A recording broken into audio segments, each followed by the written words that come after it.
And then, ooh, color changes. How about we move on to the game jamming?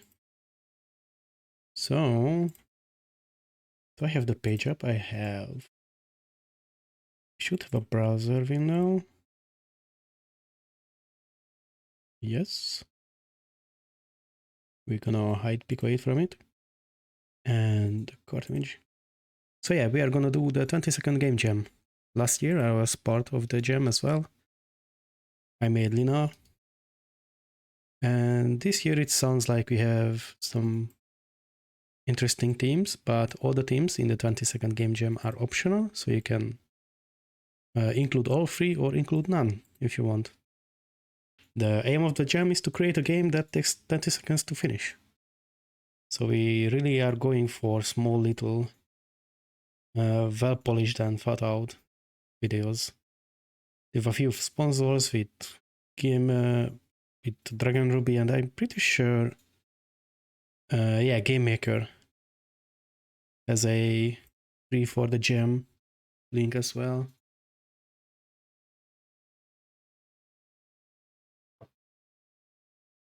There is no engine limitation to my knowledge. The only rule is that the game should last 20 seconds, not 10, 20. 10 would be crazy, that is really low. So last year I did this little fishing game with Lina. Oh, that is so loud. Hold up. Hold on. Jesus Christ, my ears, I'm sorry. So yeah, this is the menu. It's like a little lovely pond. You can go around with your ship and sour cream, the cat. And we want to catch fishes. Is this for the 20-second jam? Yes, this is my submission for last year. So not this year, this is the last year submission. This is still too loud. What? I was tripping when I set it the sounds. And you basically had to catch fishes. It was just a little mini game. The deeper the fish is, the more points you get for it. And we should have bubble streams, but they are just off screen. Whip. And yeah, that's it. 20 seconds. The submarine. We'll see. I wanted to come back to this game eventually to make like a version where there is a hunger bar for sour cream. So you could go infinitely if you are good enough. So yeah, and there are these bubble streams that move things up or down depending on the direction. But yeah, this was a fine little... I think it took like a day and a half. Like Fiancé came up with the idea of the fishing game, and I was still in the mood in Lina for the shmup game. So yeah, that's how this game was born, and we are gonna probably stay on this sort of line because I have a kind of like... Oh, I didn't make the window large enough to mute. I was still a beginner then, it seems. Yeah, I have a little mock-up I wanted to show. This is it. Also, game info should be gone. And not gaming, but add whales. That could be fun. What is my game title? It's Inside Header, I think. Yes. Game jam. Can't hear you. That's weird. I should be here, but I'm pretty sure. But please do tell me if I'm not loud enough, but I should be. I'm like almost speaking the mic at this point. Add fruits. Spike, hello. Yeah, we're gonna add fruits. I saw all the, whatchamacallit, the game where you combine the fruits, Suika games. And I was like, we need one that is not a Suika game, but is a Suika game. So the point of the mockup is to have Lina. No Apache helicopter. So at the moment, the basic idea behind the mockup is that we're gonna have the Suika fruits flying out because they are magical musical fruits. If everything goes right, they're gonna have their own little tune they're gonna be playing. And that way, if more fruits are on the screen, then the different jingle you will hear based on which are on the screen. Yes, that's why I want to make a game where you shoot down the Suika fruits, because we have 3 already and it's like released like what, 2 weeks ago or so. So yeah, this is the Suika revenge. We're gonna shoot down those annoying fruits. And the shooting is gonna be based on... This is not a game, this is a mock-up. That's why it is frozen. This is just a painted up picture in a sprite. This is the initial idea we have. That's what a mock-up is basically. You just sketch up what idea you have in your mind. And the shooting mechanic won't be based on mouse. Like, I wanted to have a duck hunt game for long, but with the mouse, I don't feel like it's much of a challenge. So we are gonna be following Nerdy Teacher's example. Shadow. Nerdy Teachers, I guess this should work. Yes. In the PicoView article of August, they made a little combo game I'm gonna show you soon, in which you gonna... You know what? It will be easier if I just show the game. So let me put away the mockup and load... Isn't it combo? Oh no, it's color combo. Color combo. Run. So you can press the directions and you can build colors based on the directions. Stream is broken. Shouldn't be. I should be live. No lost frames. So it should be going.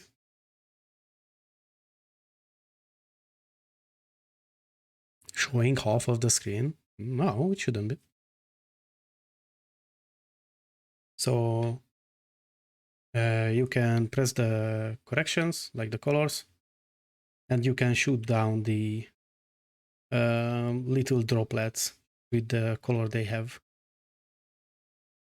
So this is a blue one. I should press left and submit.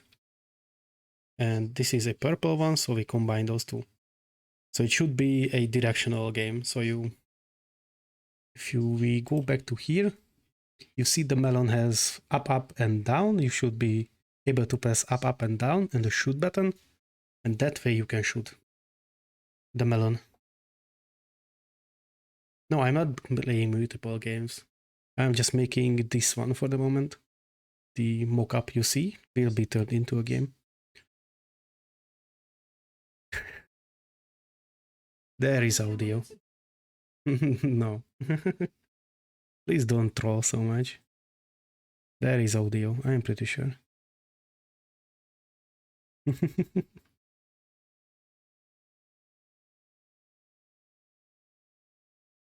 So like Typing of the Dead. I'm not sure, I haven't heard of that one. Let me look it up. Typing of the Dead. Typing.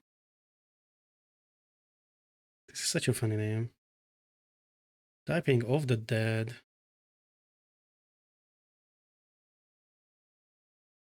Or you need to write out verse to kill things? Yeah, so something like that.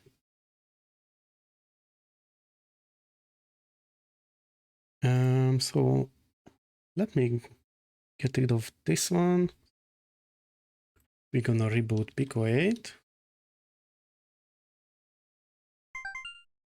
And we're gonna make a little template. That's how I do my games, because I don't code inside the default built-in browser, not browser, text editor. I don't like it. I don't like it at all. We're just gonna mock up these, update, and we're gonna function draw end. And we're gonna save it as 20sec.p8. My game is better. Okay. That is where my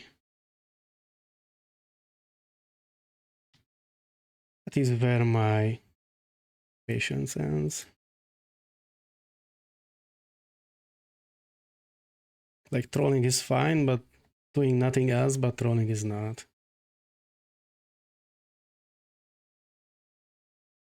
Where is my VS Code? Hold on.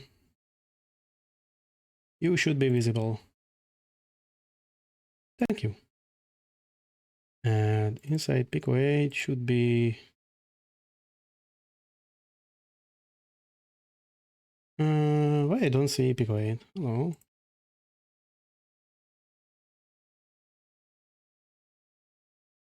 Code exe. Typing of the dead explorer.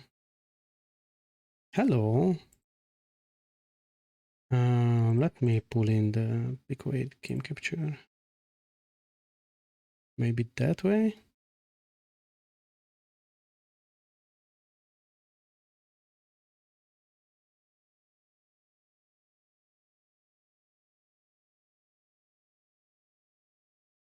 And this is too big. We're gonna move it up here.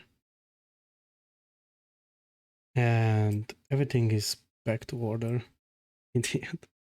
It's just a troll. I've never understood trolls.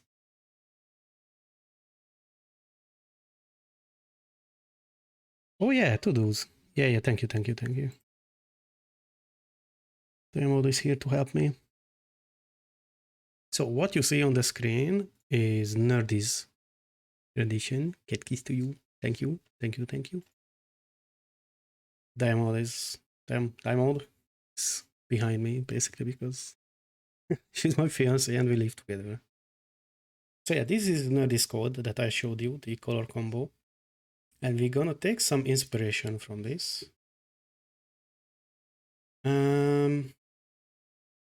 This is our little template, and we're gonna do this one. Oh yeah, we should have some music. Nice. Yeah, we will see. Hold on. Stream. Gonna grab snip. Okay, snip is up. I'm a prepared streamer, as always.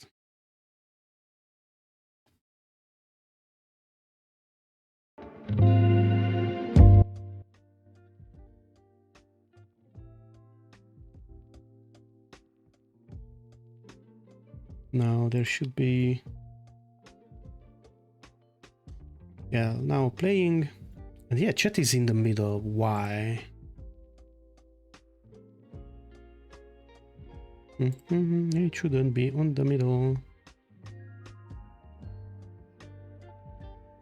Or at least I don't think I did it in the middle. We don't need you.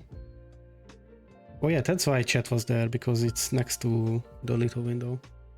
It should be fine once I do this, because almost none of our lines should go past that line.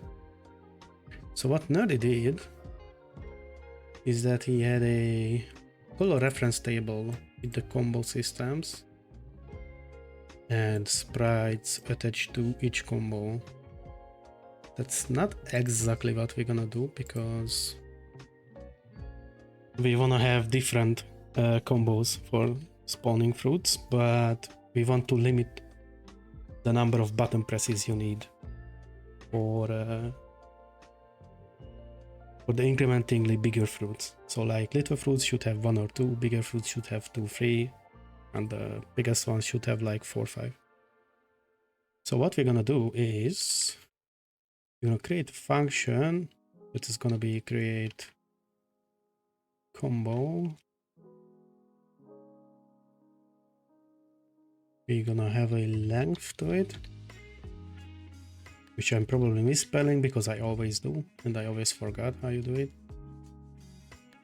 And here, what we want to do is to have a local combo table that should contain left, up, down, and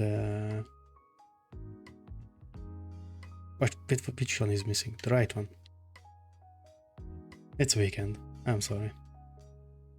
And what we're gonna do is for +1, length 2, local combo is gonna be an empty string, and we're just gonna append random elements from the table.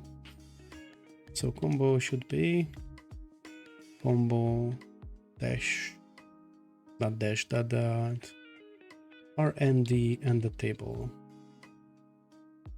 So this is not a new addition to PICO-8, but it is a feature that not many new users know. Basically, you can give random a table, which combo table is, and it will grab you a random element from the table. Combo options, combo string and build, create string equal to combo length. Maybe I should, hold on. No, made it this way. It is, I hope this is more readable now. It is stupidly big for me, but it works. And then we're just gonna return the combo. So this way we have a system function to build directional combo with length of the parameter. Return string, and we're gonna have a function add fruit. This is what gonna spawn the fruits. We're gonna have an x coordinate to each of the fruits, but no y, I guess, because they're gonna spawn on the same level. Spawn fruits into the game, and we want a type. Type. This is gonna be the ID that's gonna hold the difference between the fruits. So one will be the cherry, two will be, I don't know, the other fruits. I don't remember all of them from the top of my head. And inside, we're gonna do a little trick called building an object. Local fruit is gonna be x equals the incoming parameter where we want to spawn. Y is gonna be 100 for now. Arbitrary number where they will spawn horizontally.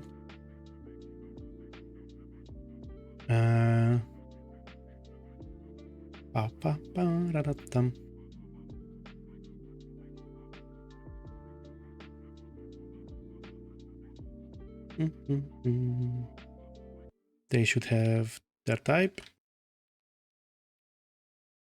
attached to them, and they should have the combo string, which for now is gonna be fully random. Not build combo, it's create combo. RND 6. But we need to floor it. Because R&D can create decimal points. So this way we're gonna create a combo string that is 6 length max, not 6, it's 5. Because R&D is closed on the other side. So it goes, R&D goes from 0 to number -1. That base, I'm pretty sure. So now we have root object. We're gonna do, we need to store these objects that we create runtime. So inside the init function that runs the start of the game, I like to have on top, we're gonna create a fruit collection. This is gonna be our table. It's gonna hold all the fruits. And here we just do odd fruit collection. This is gonna drop this local object into this collection and we can play with him later. So let's see how that looks. So for now, what we're gonna do is we're gonna spawn a fruit each second, a dummy fruit each second. So if floor time, we need to floor it, so it is the decimal number.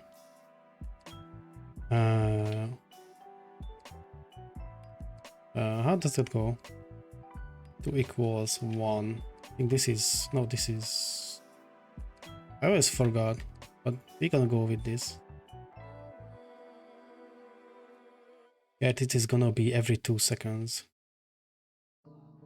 Because it's gonna skip the 1, it's gonna skip the 0, it's gonna skip the 1. And we're gonna do odd fruit. For now, this should be a random number based on the screen, which is 128 pixels. And this could be anything, this doesn't matter at the moment. And inside the draw, we're gonna do what is called a for each cycle for fruit in all fruit collections do. And what this does is iterate through all elements in the fruit collection and put them into fruit one by one. And for now, we're just gonna do an SPR1. Not even an SPR1, we can do a circle fill. Circle fill, fruit.x, fruit.y.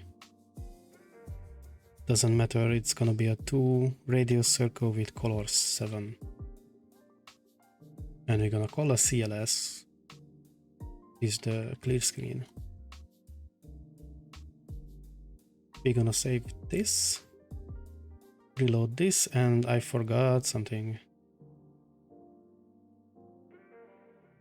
Oh yeah, this is a then, not an end. And now we see white dots appearing on the screen. These are the fruits. So if you want to see more, then we will do a little movement for these fruits. R&D 1 AY equals R&D -1. I'm gonna explain this in a moment. For fruit in all the collection do and fruit.x plus equals fruit.ax fruit.y plus equals food.ay. This way they should move around. Hold on, let's do this. 1 minus 1. If we go back to the little screen on the top, they do be zooming.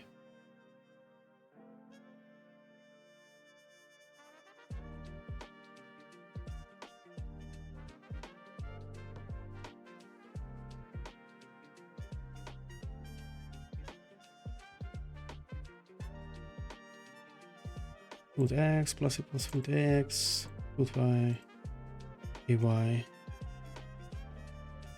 They shouldn't be this freaking fast.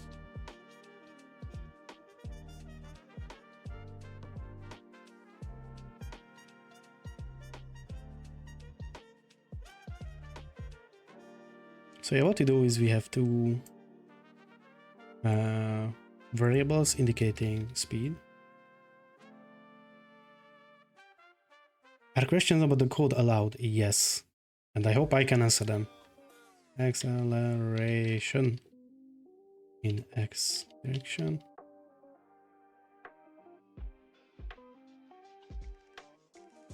This is the y one.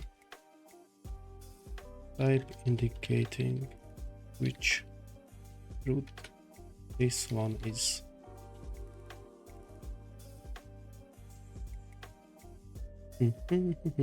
Also, hi Void. Good to see you here. I'm not sure you should have any questions, like you should be proficient enough. Unless you are trying to point out some stupid mistake I made, which is totally fine.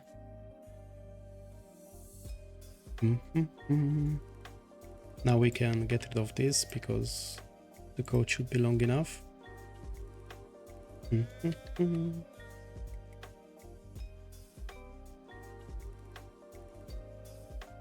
shouldn't be moving around this fast. What am I messing up? AX, AY.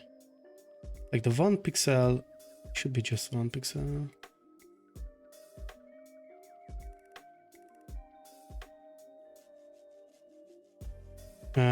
Are the underscores in the parameter names arbitrary? Yes. You don't need to do this.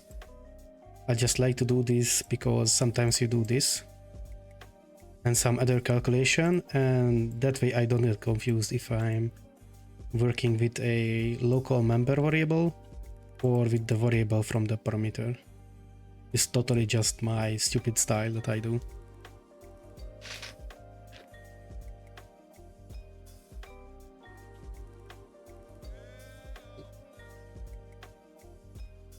I still don't understand why the fruits are flying so fast.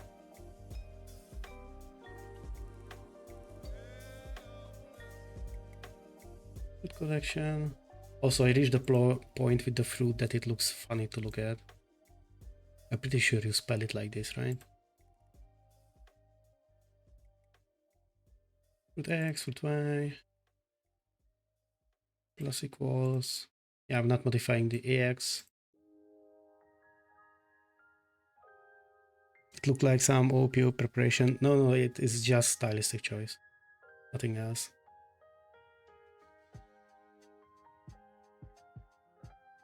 It could be confusing because I'm using all kind of notations.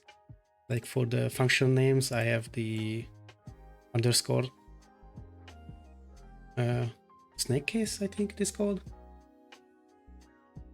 Not sure from the top of my head what the English word for it is. But for variables, I use the camel case. So it's like not all over the place because for me they have rules, but none of these are set in rules, I'm pretty sure.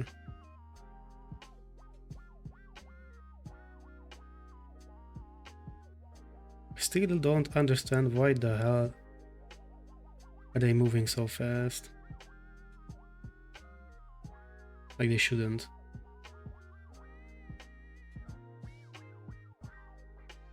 It's such a weekend that I can't understand my basic code. Like it's not even update 60, we are using update 30, which is the base update. If you want to have 60 frame PICO-8 games, you just do this. And now if the code can run in 60 frames, it will do.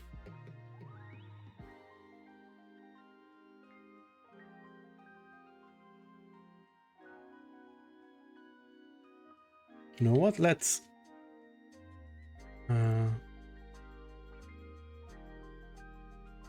draw a bit. Need a little cherry.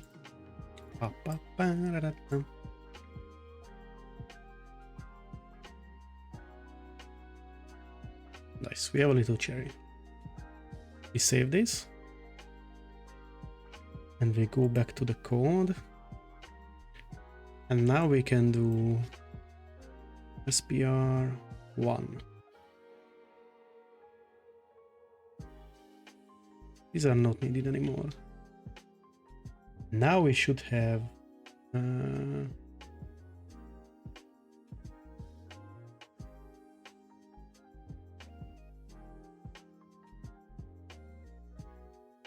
cherries on the screen.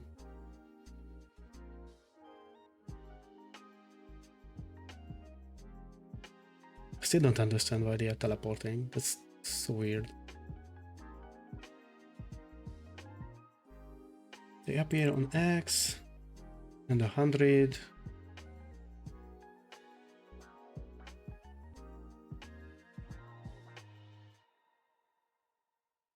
Combo shouldn't be messing anything up.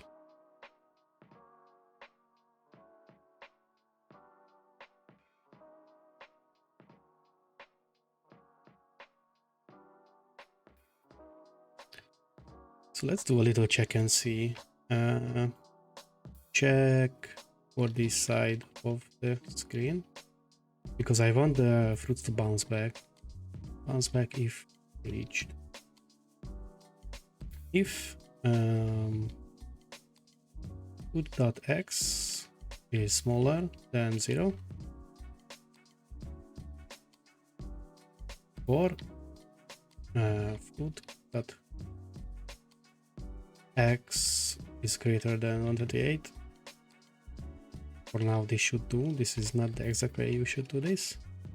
Then we're just gonna do fruit.ax equals minus fruit.ax. We're just gonna invert the momentum on the x-axis, and this way they should look like they are bouncing around.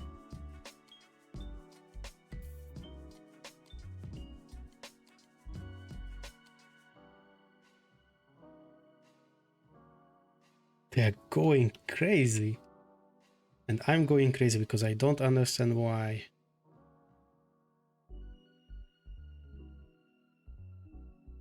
Is this AY is what messing things up? Shouldn't be.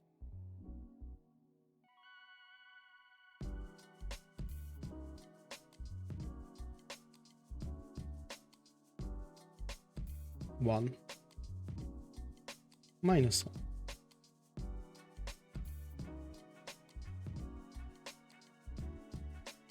Yeah, I messed up something with the rundown. Hey! Nerdy! Welcome, welcome, welcome. Post of for lurking 1 hour. No worries, lurk all you want. So now we have bouncing back cherries. Why were they going crazy with this one? They shouldn't. Was they AY? What's messing things up?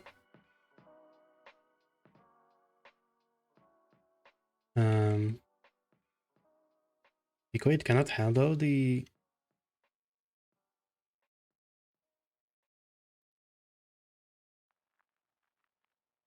What?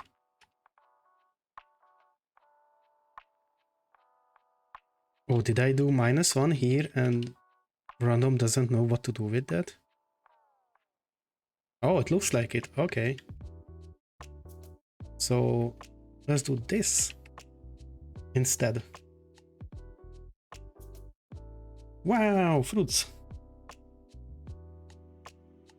Fruits flying around.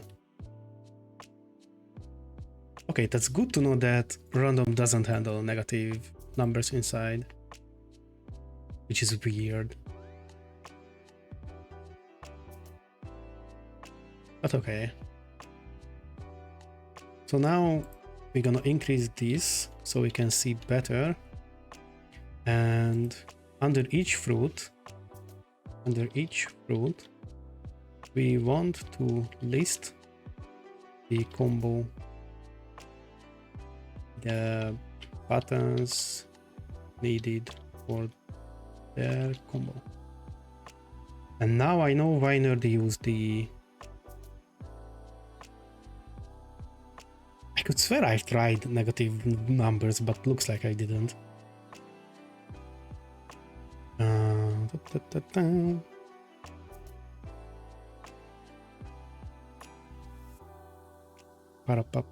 I forgot what I wanted. Yeah.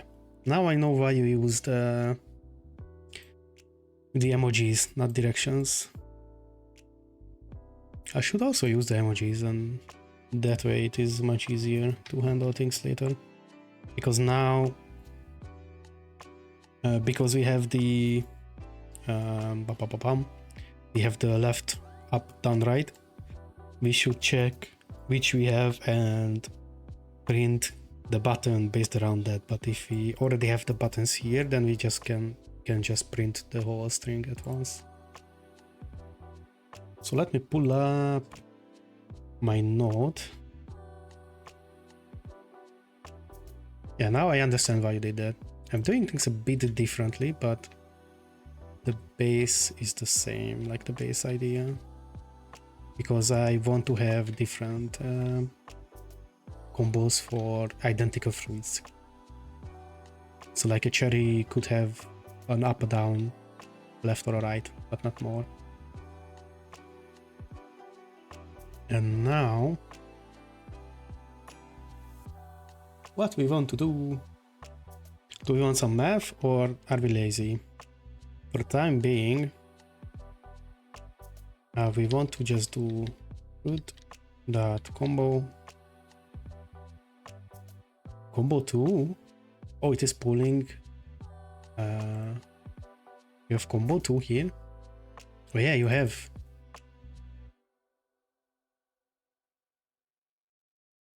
Oh yeah, in yours it doesn't matter which order you use.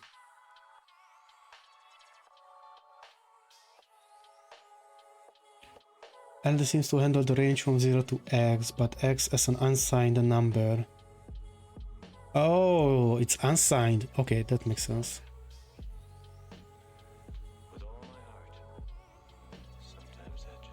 Yeah, that way it makes sense. I totally forgot. Or not forgot, I didn't know it is an unsigned number that you needed there. Yeah, that's a little overflow there. Fruit.combo fruit.x minus, and we can do this here. Fruit.combo times 2, not 2, 4, because if I remember correctly, ASCII characters are 4 length. And fruit.y, and maybe in 7. So this little trick should center the text under root.x, because for basic text this is the length of half the text, so you subtract from the x that, and that way the middle of the text aligns with the x. I think ASCII characters are 4. I know there is a way where you can print off screen and grab the x length that way, but we are just quickly mocking things up. Okay, we also want to add 8, so they are under the fruits.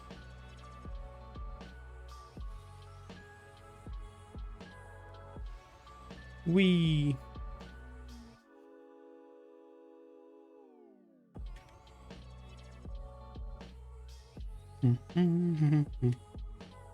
this will need some tuning later, because different fruits will have different sizes.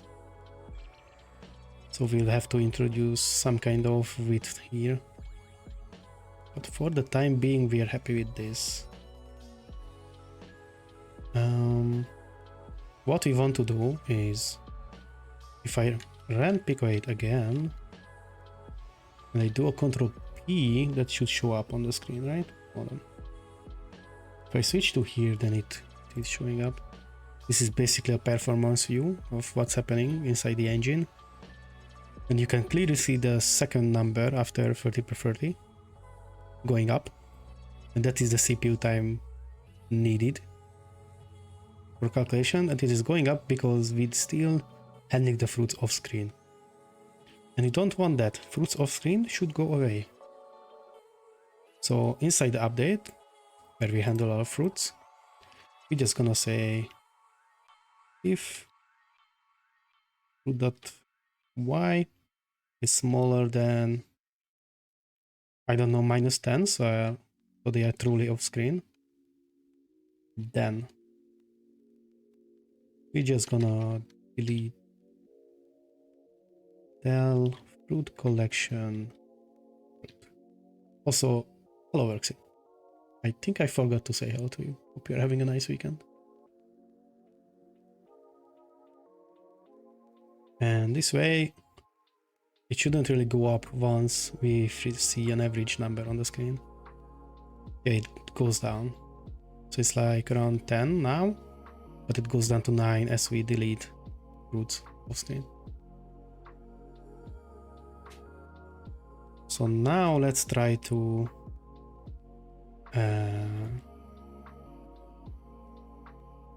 do some fruit shooting.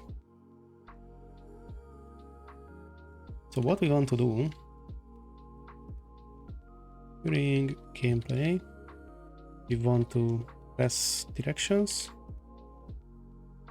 Those directions would go into a collection. On the button press, we shoot a fruit down by checking if our collection should go into a... I could rephrase this better so it's not that confusing to someone who checks the code. Combo string. Combo string. If our combo string equals to one of the fruits combo string. If yes, delete that fruit. Oh, coding scene. Scene changing. So if bit be 0, then I'm pretty sure we could somehow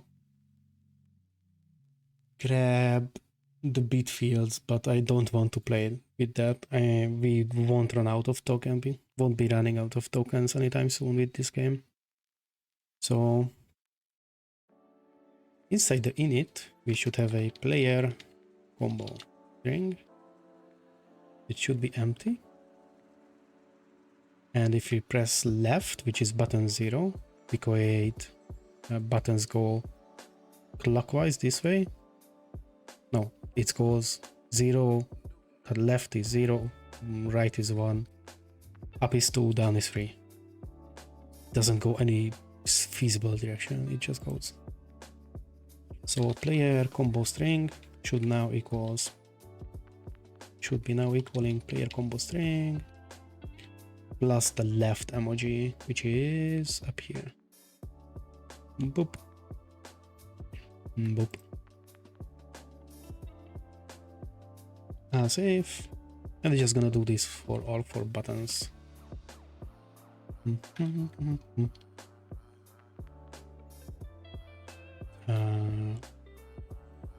Let me grab this. This way we can do this. So if combo is 1, else if Now see. Boom. This should be 2, this should be 3. Now let's copy the codes. This is 1. This is 2. Feel free to correct me if I'm messing this up, but I'm pretty sure this is the order of the buttons. Bop. So this way we can build our combo we want. Now if we press X, for example, check for combo. PTMP, which is the X? That's what I'm always messing up. I think it is 4, right? It goes X and O, right? It goes 4 and 5. PICO-8 cheat sheet.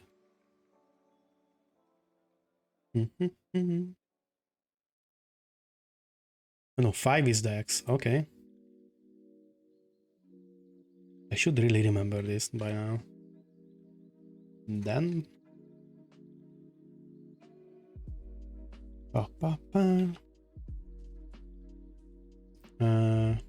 check each root to see if we have a combo matching one of their combo string.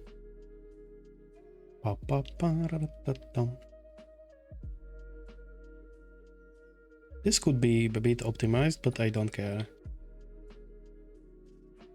Collection. Technically, we could set a boolean here that we shot, and inside the generic fruit update function, we could check this. So we don't need, technically, we don't need to iterate with them twice, but there won't be that many fruits on the screen for it to matter.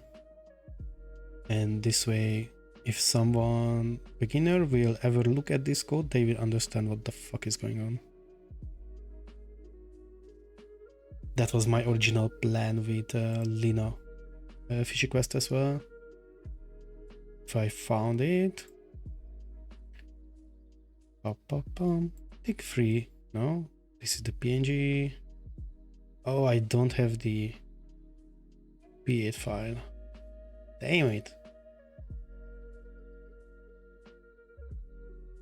Do I not have it? That's weird. I should have it.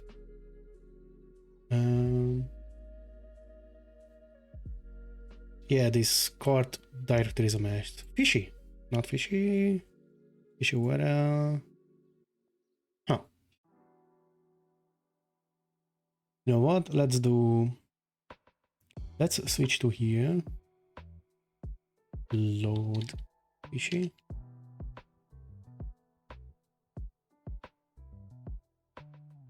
And yeah, the whole code is commented out in this one as well.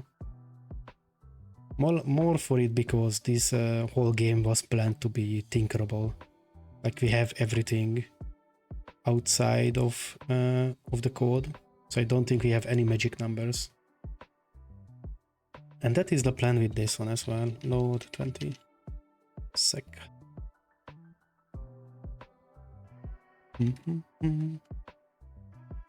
Back to VS Code. What was I about to do? Check for combo. If fruit dot combo. Was it combo or was it combo string?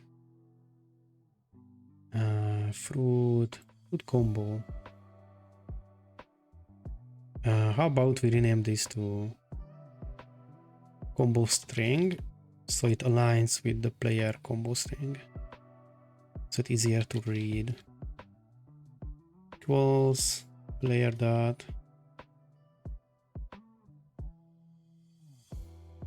We don't have a player dot, we have player combo string. Then and del fruit collection,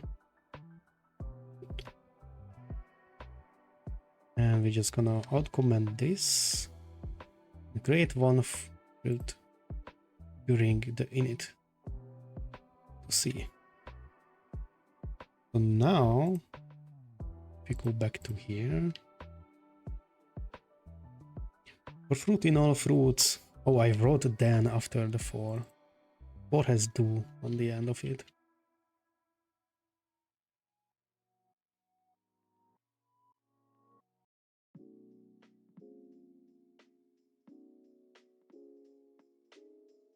Oh yeah, we modified.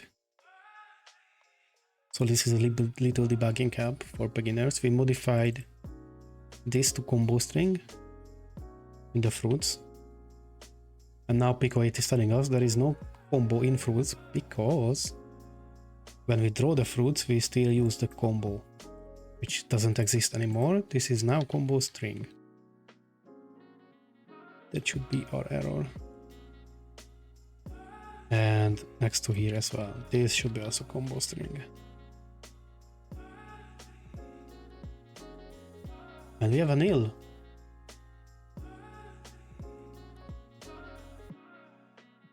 I have a nil. Oh, because I forgot this combo string. So now if you press the down and press the X, the fruit disappears. So how about, for this to be better visible, we do a print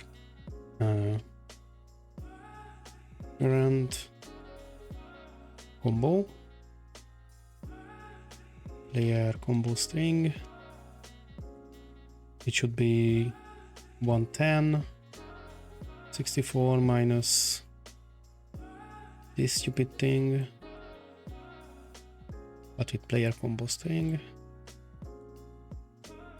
and it should be, I don't know, let's give it 12 so it's different. That should be lavender. What?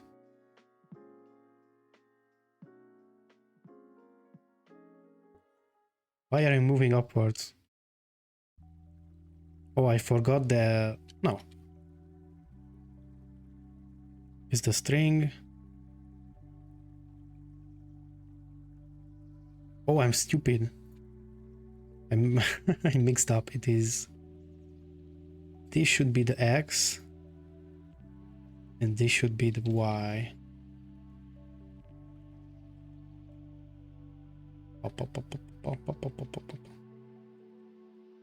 Oh, that is many apps. Okay.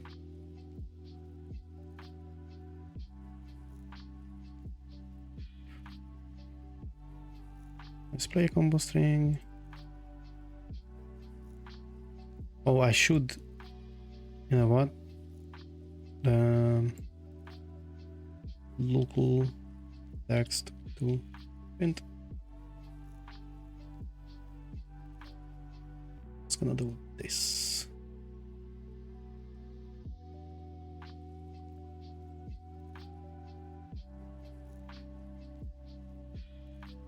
We can calculate this one into it.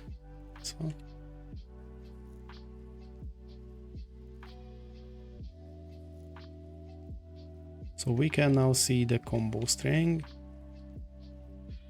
but this is totally not this, just this. One thing you can see, if I press X, the combo string is not emptied. It should be emptied.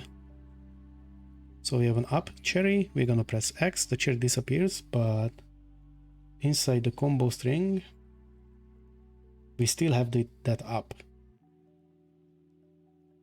That is because we don't delete that up from the combo string. So when we find a fruit with the same combo string, then we want to reset the player combo string to an empty string. So we have less cherry. I'm gonna press X and the cherry is gone. So for funsies,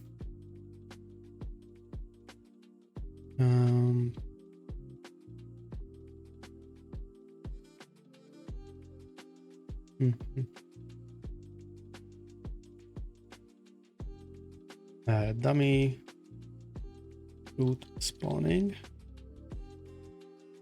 So how about for funsies, we're gonna do if this length operator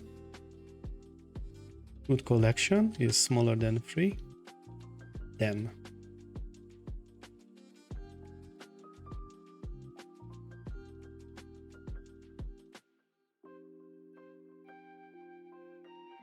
check if we have less than 3 fruits. This operator, this little hash mark, always returns the length of what is behind it.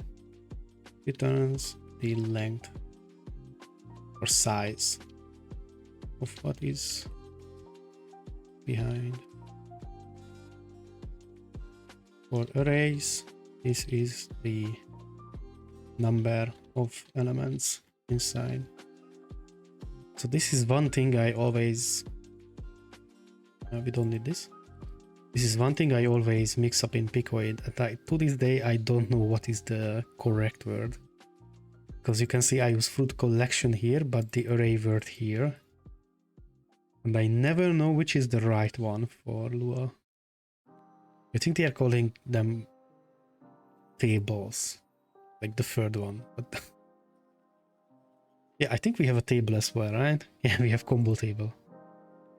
Welcome to my gen coding world, everyone. This is how games are made. So now we should have, wow. I just finished baking some apple crisp, but oh dang, it's so good. How's the gem coming? We having little cherries that bounce around, and you can shoot down the cherries if you are good enough. So there is, the long one is right, left, up, bam.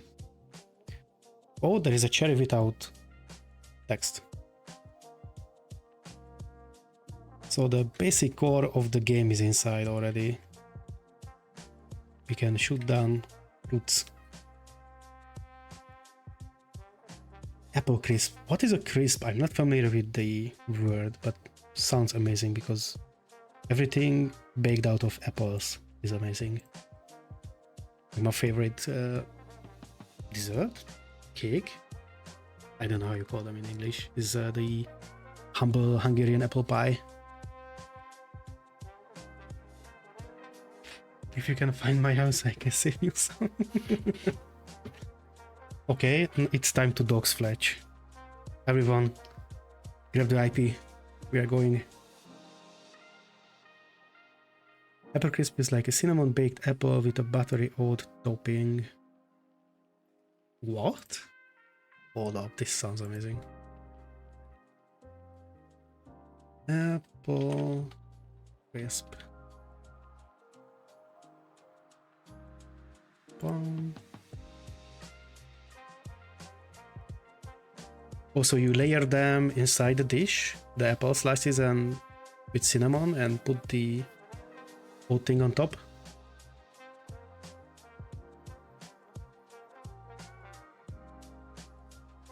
By the way, did you know you can shorten the concat? Can you do ... equals? Can you do this now? What? This is a newer addition, right? Or was it always this way?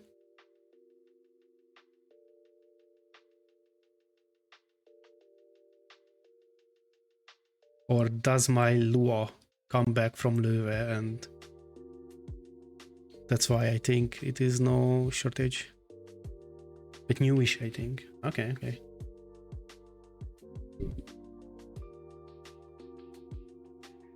We had a fruit without text. Let's figure out why.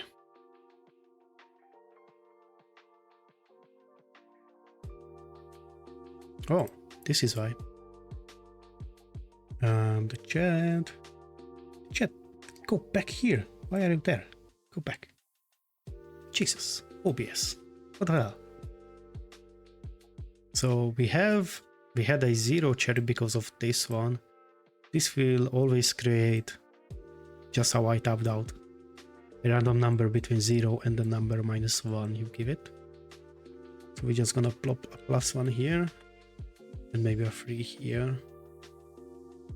And now, yeah, OBS is not liking me today. So we can shoot that. Oh no, I missed that one. Oh, okay, so now we encounter the issue that we don't clear the current combo if we are missing. Sedge. Let's fix that. So if you go back to coding, no, this is drawing. Here is the combo check.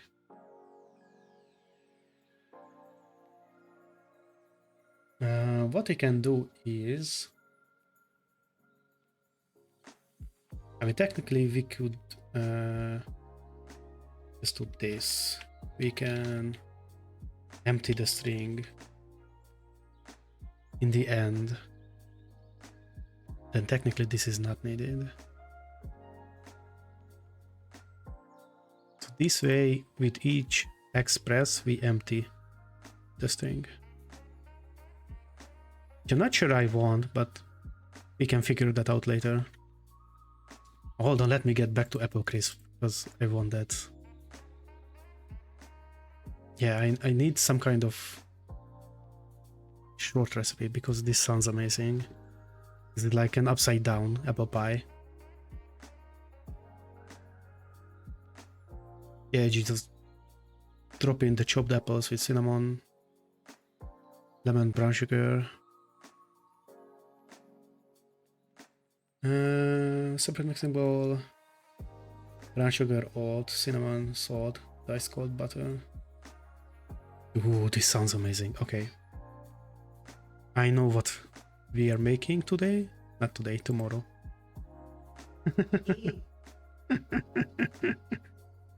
Verb, I'm gonna go. We could try making that apple crisp sometime soon. Me? No, we. No. Both of us. But I don't think we have rolled oats. Maybe at the back of the cupboard. Rolled oats. Zappehely. Ez a lapított zab. Azzal van a teteje leszorva, zab meg vaj. Zab, vaj, cukor. Zak. Hold on, little Hungarian talking here. Szerintem kidobtam. Also, let me turn on the lamp. Nem tudom, mennyi van, hogyha van.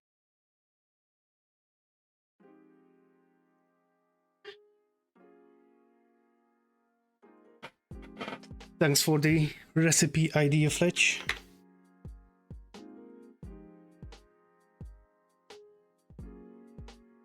If you want to simplify it down, it's basically a deconstructed apple pie, but not with a short pastry, but with an oat pastry. Almash crumble is what we call it, which is almash is apple-y. Yeah, the English one is crumble. We don't call it crumble, but we call that morja. Yeah, we call it morja. Good old morzsa. A beautiful Hungarian word. Where was I? So I don't think everyone, so... Oh, I don't have the mock-up here. Hold on. If you guys missed it in the beginning. Current mock-up. This is it. Wow. This is the mock-up I have. It's a really quick and dirty mockup. It uses things from here and there. But the base idea is that we are sick of Suika games and we're gonna shoot those pesky fruits down. Because Lina is sick of them. We're gonna have her run around just by herself, idle in the background, so we have a little movement. And once you enter a combo, she's gonna shoot a little bullet into the fruit on the sky and it's gonna disappear. And your goal will be to shoot as many of them as you can in 20 seconds.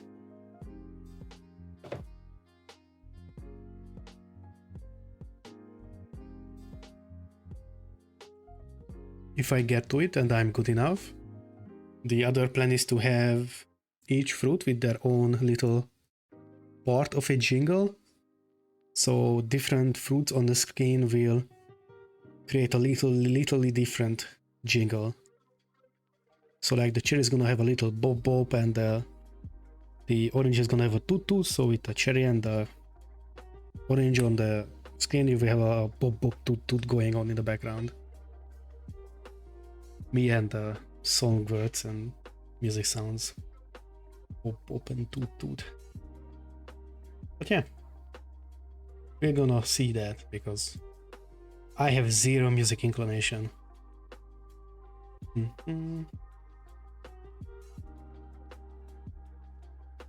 Very cool, thank you. Hopefully we can do it. Or mostly I, but you know what I mean.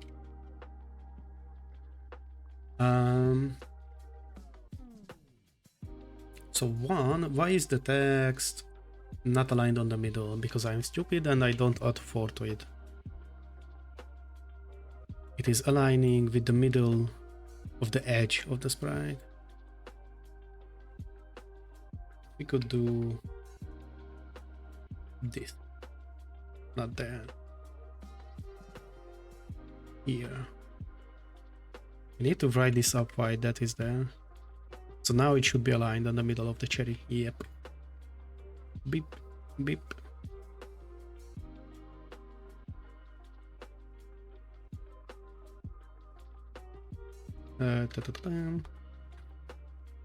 It's much harder than I imagined. Like keeping exact track of the combo it's not easy. I'm not sure what happens if we have multiple fruits with the same combo. Let's figure that one out. If we have multiple fruits, why do I have a tag on Discord? Jedi Cage. Nope. Stream. Hold on. Let me spam Jed with the stream link. Boom.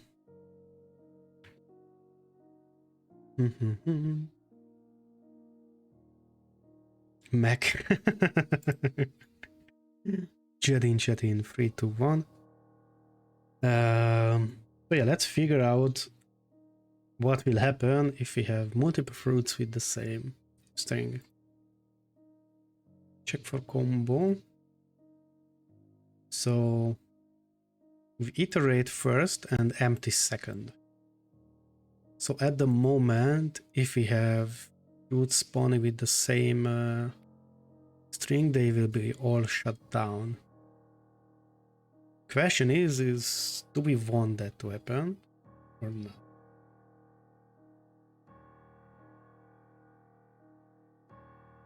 So that is a difference between the emptying being after the first cycle and the empty being here. Because this way we only empty the... Do you plan to color code the button directions? I don't know yet. Like it sounds like a good... what is the word? Accessibility, I guess? Not exactly, but I know why it is good. Like you can just glance at the string and you don't have to read the whole string, but you can go from the color. So you know that left is green and you look at it as green red and you just press green red. I think it's easier to translate in your head, like match colors to the colors on the button, maybe. Yeah, could make it easier. We could try. But then we need to construct the string by hand and not this way. Right? Let me think. Can we do it any other way? Don't think so.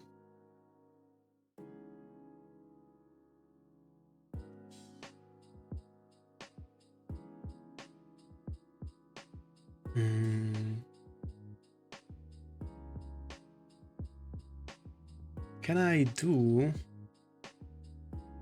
this then? So if I go color table.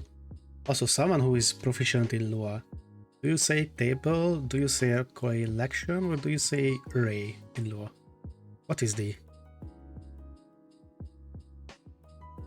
nice way of naming them? Because I use all three and it's just a mess.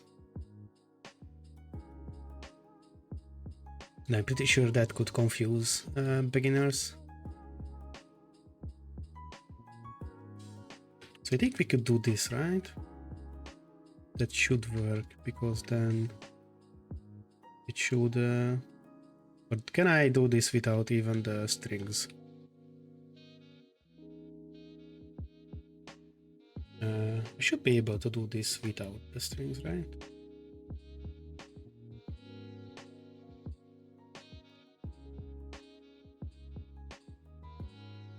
And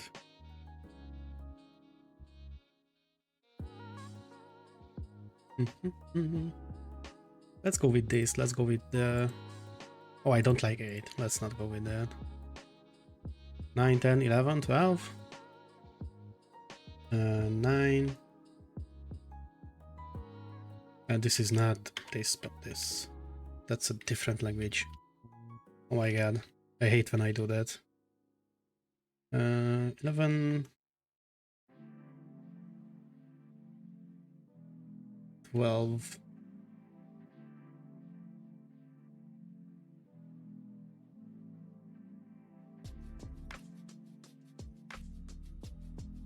And now we don't do this,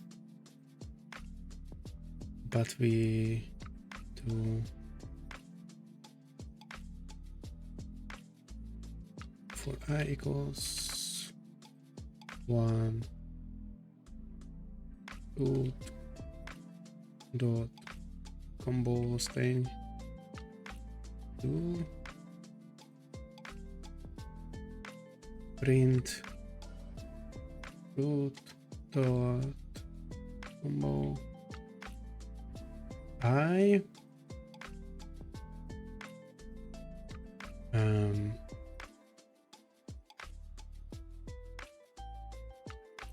this. Oh, this is gonna get messy this way. Oh my god. Because we want to add... my nerdy. What are you making me to do? Making me... -1 times 4. And... color... not color. This is the X position. Root dot Y plus 8. And... color table... fruit dot combo string, not combo 2, combo string.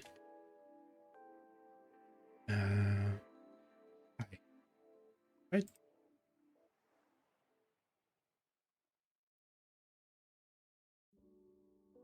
Maybe insert a command code instead of something like that for color swapping inside the string.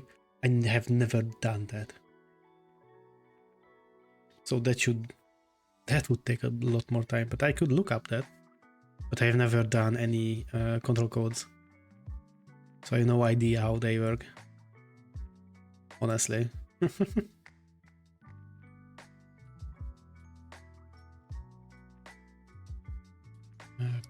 string.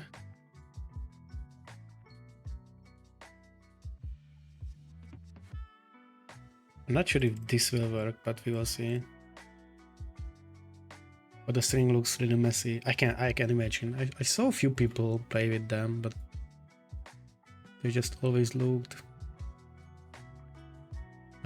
Attempt to index field player combo string. What? Oh. This is just fruit.combo string. Ooh. Okay, but looks like 4 is not enough. Are they that big? Eee.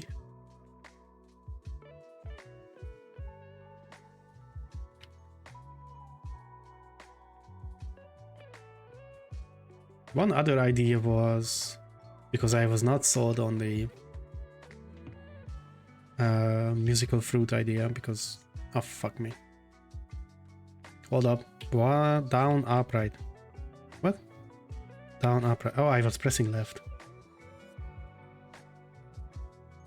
One other idea other than the fruits was, because I was totally not confident with the fruits and still not am, is to maybe try to draw different monsters that fly out of the forest, and for each direction is basically a different spell you cast, and you need to combo spells to have the effect to kill the monster, which is the lore behind the same mechanic, like pressing up, down, left.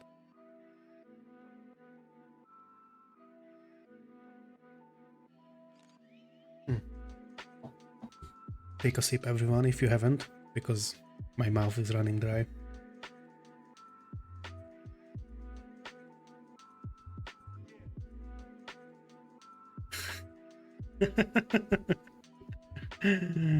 Hello, Jed. How you doing? This is the game we have at the moment. You have little fruits. You can press the directions they have, and you can shoot them down. But if we are using these colors, I want to do this down here as well. Oh, but then I need to separate these two. Oh my god, nerdy.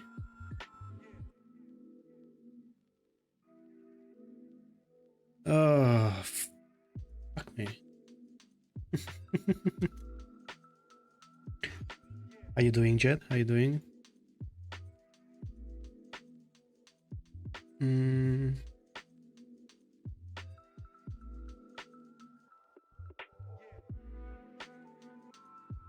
Sorry. Oh, it's a good idea. It's just my code is not up to this. It's like a last day juicing up instead of the jank prototype I'm still doing. Also, is the music too loud? Not sure how it is on your end. On mine it's fine, but it's a tad different on the stream end.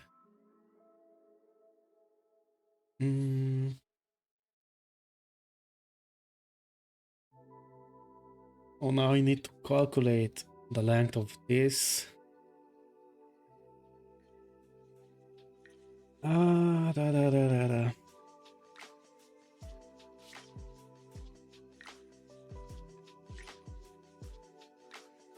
Music is quiet, but that's fine. If it's a bit hearable but not too loud, then I'm fine with that. I just don't want it to be overpowering anything else. It should be just a background little...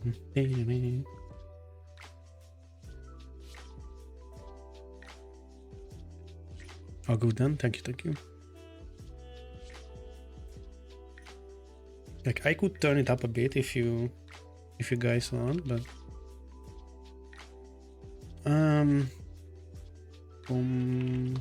not prompt. I'm having so many combo something that it's starting to get confusing. Okay. So we do...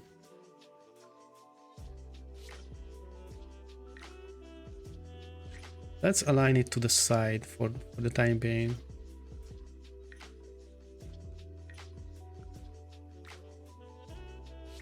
Combo. I could move this out. So it is inside the local scope. Difference between this and the previous one is that now this color table is accessible through this whole draw code, not just the 4 cycle that is inside.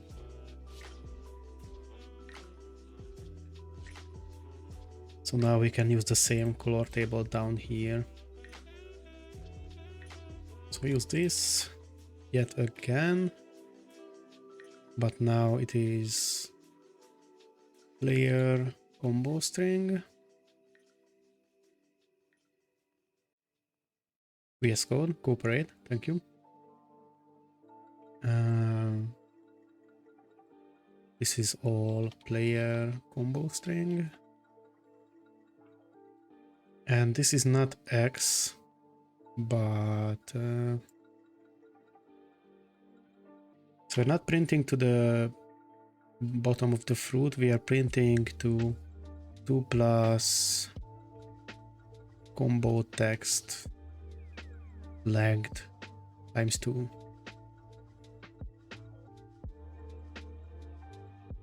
I think with the local it should have its own scope, but not sure. That's how my Java and C and other language brain works. I have everything on local because of this. I think if I don't do local, it should be accessible down here, because without that it should go to the global one.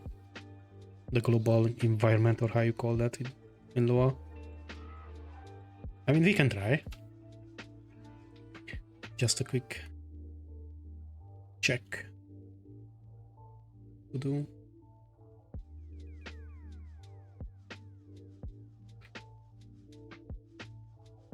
I still have fruit somewhere. Here. 110. Yeah, color table. Index global color table nil. Because of the local, it should only persist inside this scope. If you do it without, it should be outside as well. So if you do this, then it persists. It's just inside the text, which is yet again 4, not 2. Yeah, now it persists. It's the local that is causing it to be local variable, which for it, this is the scope. I just like to have things on local that could mess up other things.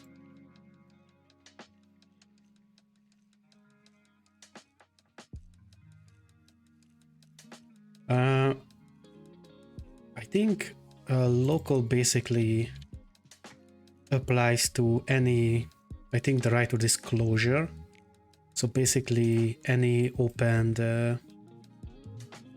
different logical part of the code. So it should do the ifs, should do the fors, should do the functions. I think you can even do stupid things like doing local right here.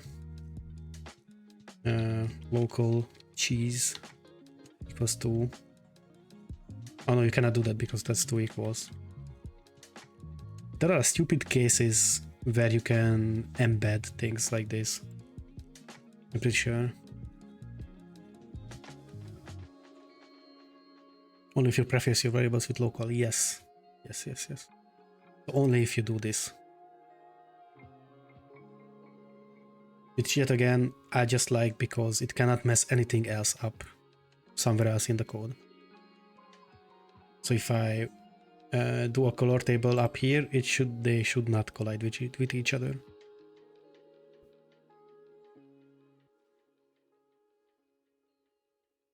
A function in a table could have a local var.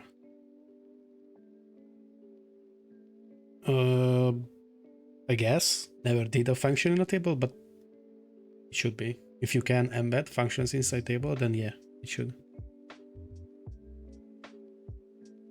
Basically, if you do a local and you are indenting the right way, check which indentation it's inside, and that is where it lives.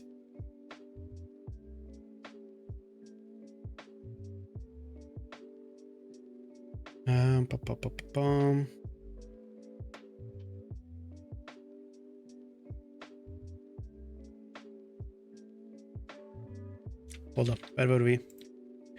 We went on a little function tangent.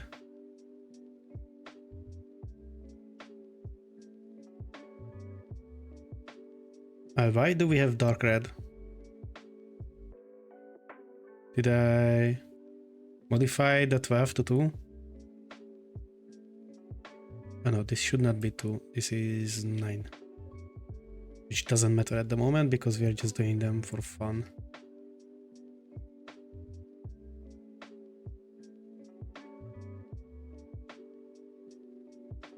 So now, what is now?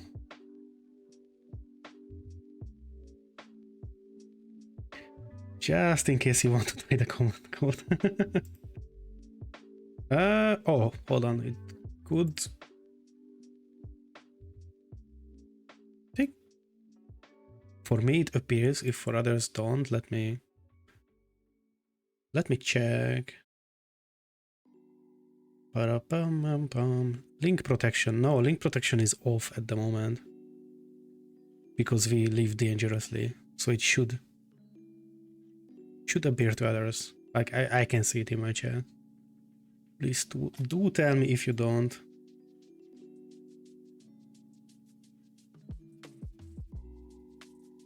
Special commands.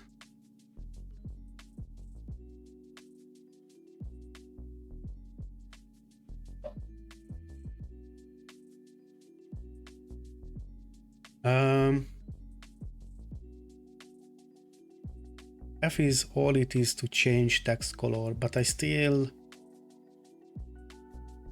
so like what is it, \F sharp, but I would still need to do it for each text, right? Not F sharp, but here is the color I think, right? So F9 for example. Yeah, to 0 to F. Oh, it's hexadecimal based. Okay. So it's basically just bringing this last parameter to the forward. Like it doesn't make it easier to do this whole thing, right?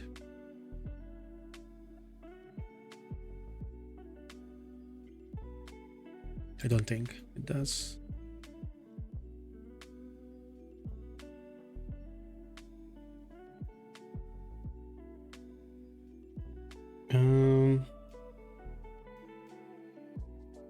But let me get rid of.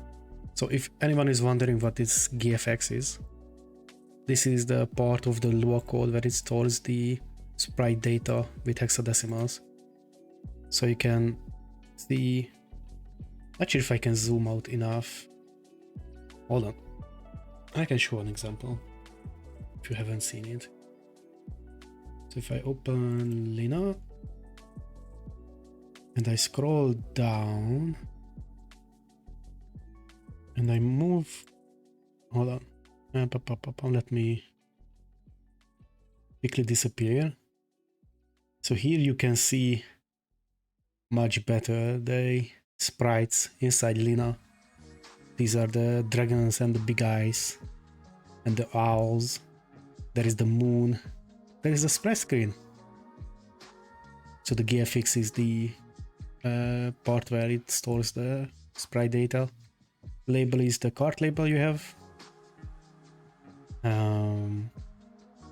GFF I think is the flags for the sprites you set, but someone can correct me on that. SFX is the music data, not the music, the sound effect data. Music is the music data. And that's all.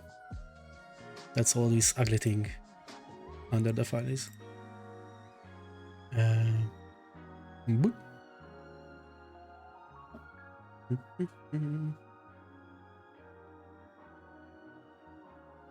So what's next? How about we try to add a new fruit? So we go into here because we're gonna be drawing,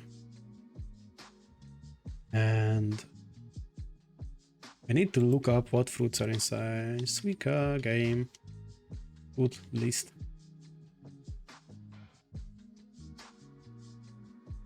So doesn't Suika, is Suika the name of the melon? Or is it just a random name that they choose?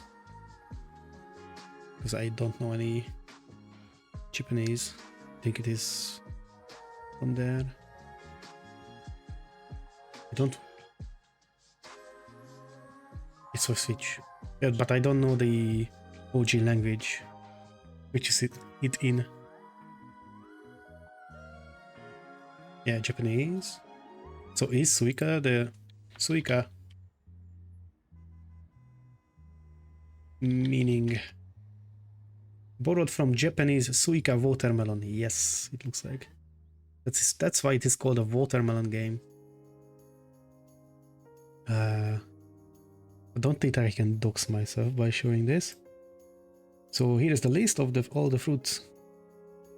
We have cherries, strawberries, grapes. Yeah, makes sense. Like, I saw them call a watermelon game and like, why is this watermelon? Like, there is a watermelon, but isn't it called Suika? But now it makes sense.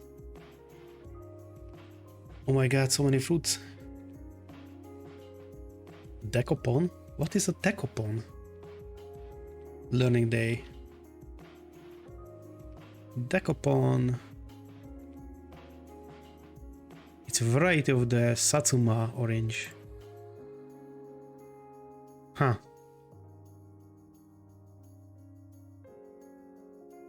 So saying Suika watermelon is saying chai tea. Is chai the tea? The name of, like, the word tea? No, it is the Thai. In Thai.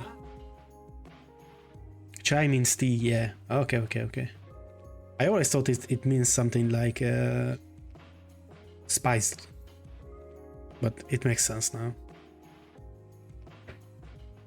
I mean, we have in Hindi. Oh, I'm not that versed, but sure. Yeah, then chai tea doesn't make much sense. I mean, we have bacon salon now, where oh no, this word. This is basically the Hungarian word for bacon. And on the shop you can see bacon salon, which literally means bacon. Yes. Yeah, bacon. It's literally, it's like bacon salon. Literally means bacon. Also, you can't see the chat at all, but you get my point. Yes, they once translated the pulled pork, like from word to word, in Hungarian in one of the shops. Was it like a chip? It was chips in Tesco, right? Yeah, and it was pulled pork flavor, and they literally translated the pulled and the pork, which sounds stupid in Hungarian. I mean, it sounds stupid in English as well, but... Okay, let's grab the fruits to the side. Hold on, I need to do some magic here because I want to see OBS, but I want to see the fruit list as well. Yeah, pulled apart pig. Yeah. Not pulled apart. It was called tapet, which is tiered, well, naturally tear, like tearing the paper. So like not tear but tear. Basically, it comes down to teared pork, which is stupid. But yeah, languages and translations. Now, hold on, let me do a little note. We have cherries, grow, berries, grapes, this decopon thing, which to me sounds like an orange. Oh, there is orange after decopon. Apple, pear, peach, pine, apple, melon, and watermelon.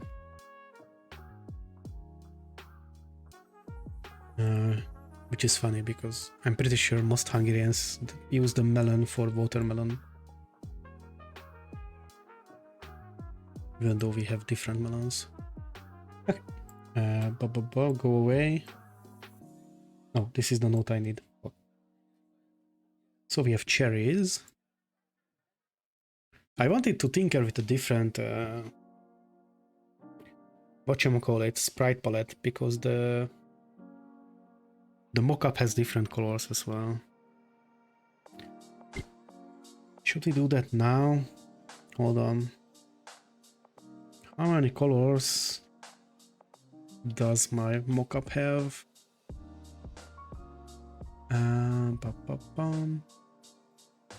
Photoshop mockup PNG. I'm pretty sure I don't use all these colors. There's a way to make a palette from an image, right? New palette from sprite. Thank you. That's what I need. Create new palette with specific number, color, or less. Fuck, that's not what I wanted. Save palette.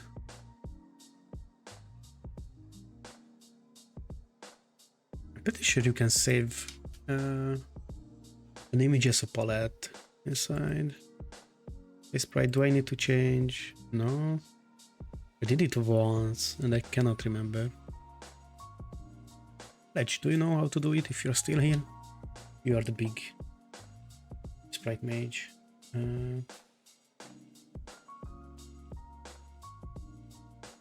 Because I don't want to count them by hand. Sure you can somehow. Oh, default palette, save palette. New palette from sprite, but this messes up the image.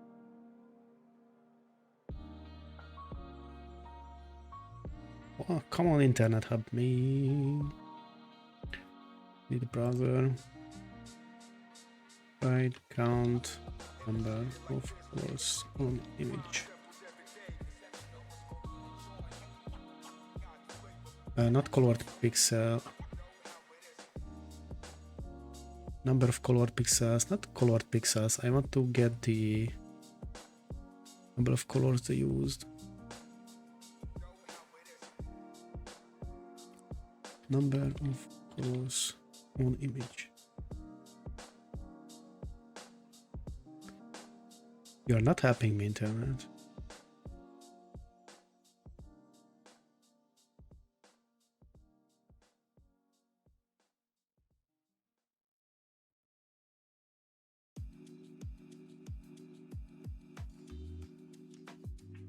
Oh, do I need to count them by hand?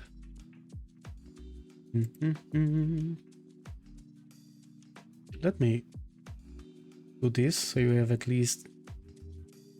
Oh, but if I click away, then PICO-8 doesn't render. I hate that it does that. You know what? We're gonna worry about this later. Let's throw a little strawberry.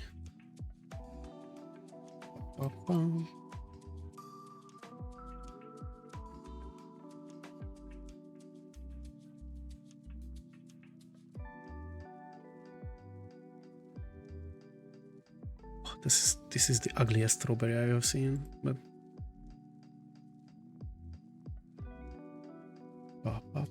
grapes.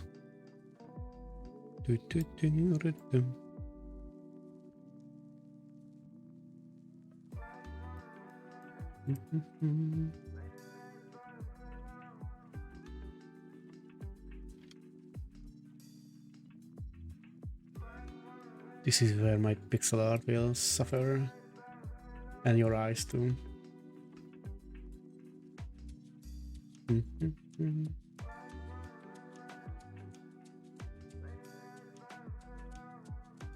I really need to? Yeah. I was thinking if I could somehow ditch to render each grape somehow.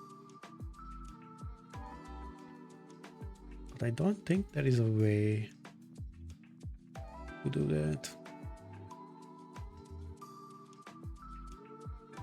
No?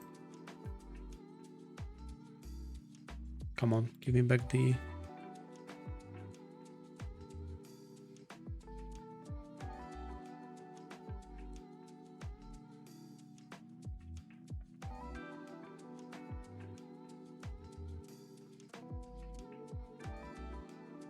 For now... Oh, I always do this, I'm sorry. For now you will have to do... the grape. And... oh, this is another list. I made double list. No. Then we have the decopon, which sounds weird to me because it says it's a type of orange, and the next one is also an orange. But you will be the decopon. You will be the orange.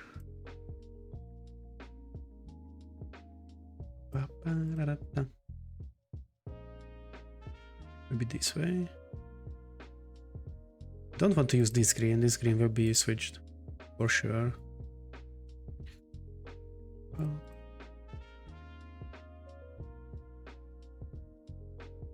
Maybe just these two. Then we have an apple. An apple a day keeps the doctor away. Even more so if you can throw hard enough. Boop. Pear. How do I draw a pear? Never do one. It's also such a funny word to me.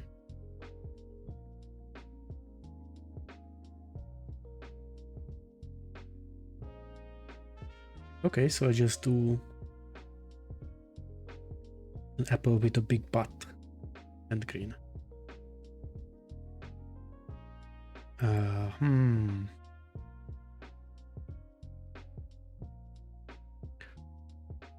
Yeah, that is not gonna fly.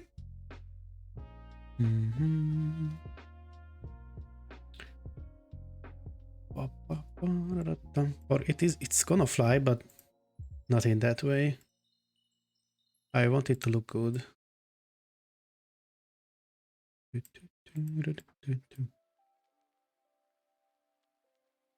Maybe this. It will suffice for the moment. We just want to have little dummy things. Then we need the peach, which for some reason is pink in Suika, which I don't get. Oh, there's a pink peach in Japan? What the hell? Today I learned.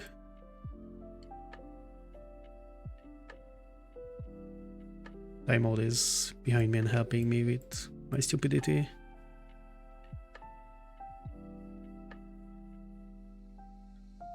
Peach. Pineapple. Okay, how am I gonna draw a pineapple? Pineapple.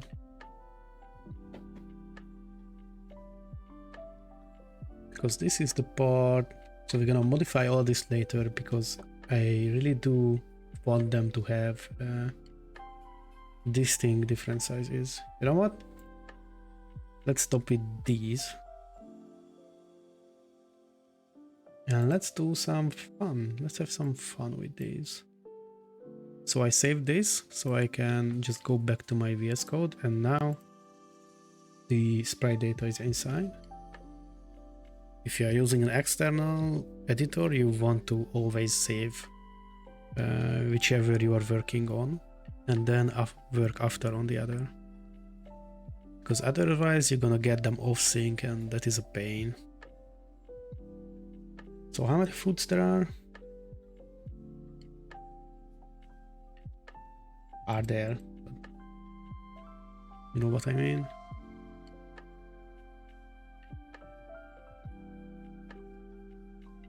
He's struggling with English words. 1, 2, 3, 4, 5, 6, 7, 8, 9, 10, 11. 11 food types. So now we need to somehow categorize them into difficulties and create the length based on how difficult a fruit is.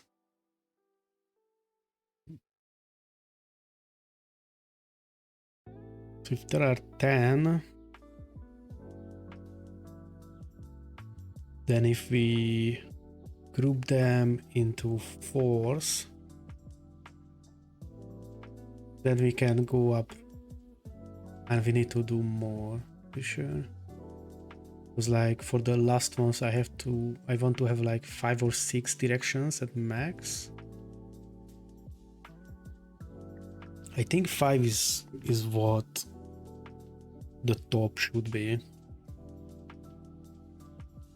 Like otherwise they're just gonna obstruct the whole screen, right? Let us do a 5 here and see how big those test boxes are. Oh yeah, 5 is a lot.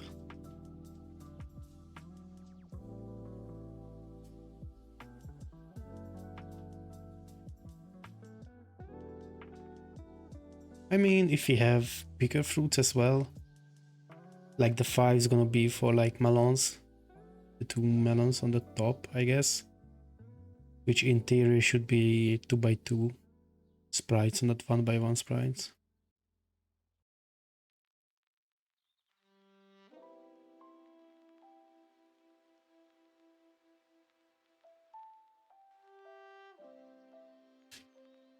Also, what I want to do is, if you shoot down a fruit, I want to spawn a new one immediately, so you don't get effed by the generation. So if you're fast, you can be fast as you want,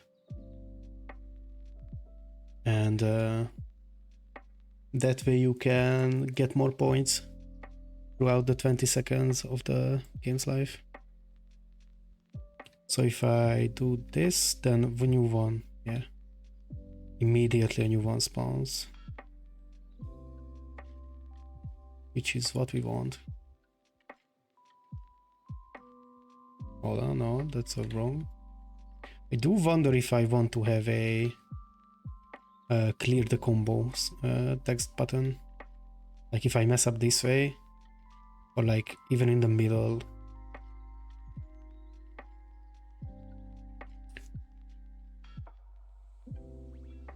This way you can avoid the difficult ones. Yeah, you can do that, but I think I'm planning on giving you more scores for the more difficult ones. Like the bigger fruit's gonna have bigger scores and bigger combos. So basically the longer the combo text is, the more scores you will be awarded for said fruit. So you could let a big one go, so you can spam the small ones, but then you are missing on the juicy points of the bigger one, which will be a balancing nightmare, but yeah.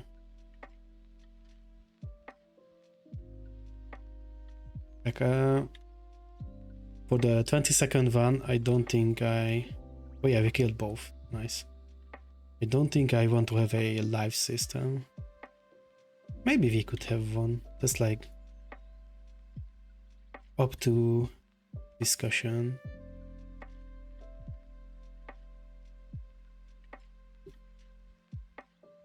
Also, we should try to make them move faster the higher they are. Maybe, so if we really have to be fast to catch them. Because at the moment they are really slow. But we are still in the early prototype days, so it is totally fine. What do we want to do next? Oh yeah, we wanted to categorize the fruits.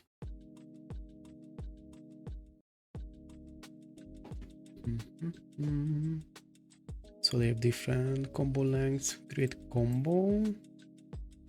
So here where we do the fruits.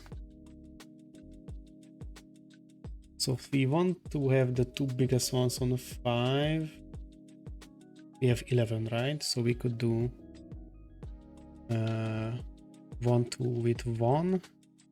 We could have 4, 3, 4 with 2. 4, 5, 4, not 4, 5. I'm just talking out of my ass. You can figure out the pattern. 7, 8. Numbers are confusing me. 9, 10, 11 on 5.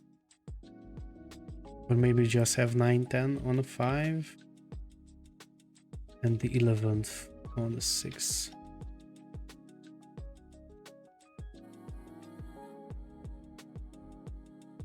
Combo length based on ID.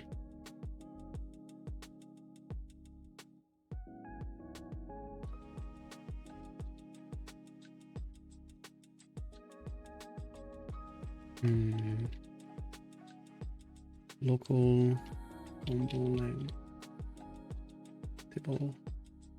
I'm yet again using table, array, and collection all over the place.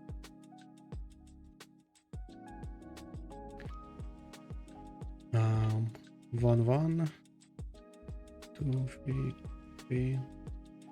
There's surely a better way to do this.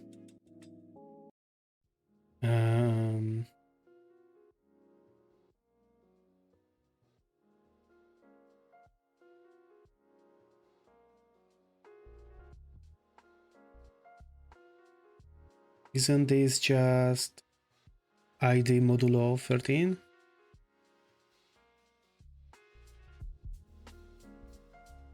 So, no, it is not. That's gonna be backwards.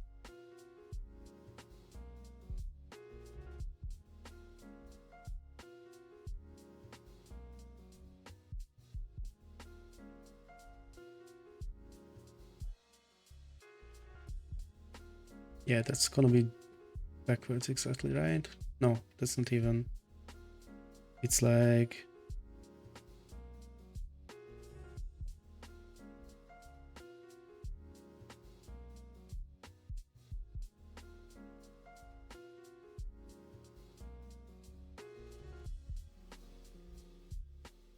There's surely a way to do this without doing the whole table. Like, this is the easy way, doing this 1, 1, 2, 2, 3, 3, 4, 4, 5, 5, 6.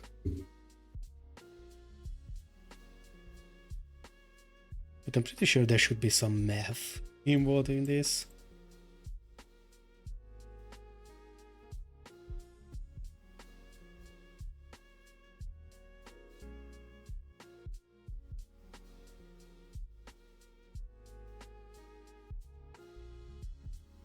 Oh, it's like... Isn't it just 12 divided by ID?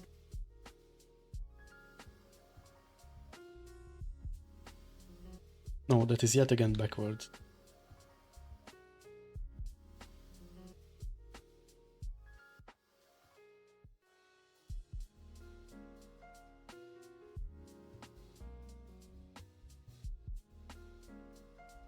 Man, it's too late. It's too late and it is weekend. But there's a pattern here. I cannot, for the life of me, figure out.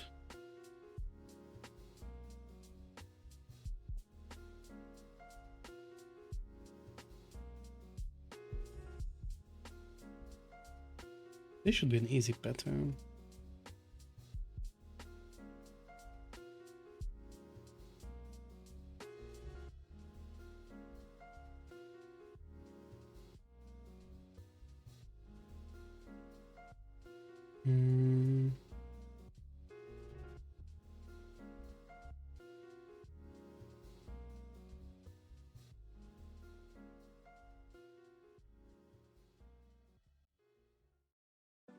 Is it seal and divided by 2?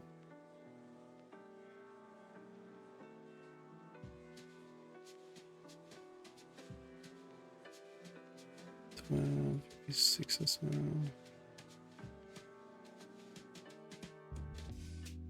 Like this is half, which is rounded up is 1. This is exactly 1. This is 1.5, which is up for this 2. It should be seal, right? Or am I just tripping balls again?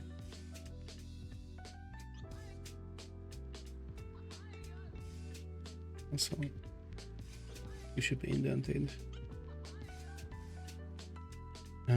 Type should be, no, type is type.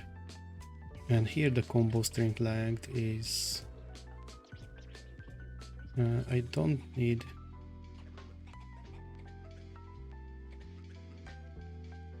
local combo length is it called CL inside PICO-8? Or is this just CL? What's it called? 8. The ceiling function. It is called CL. And divided by 2.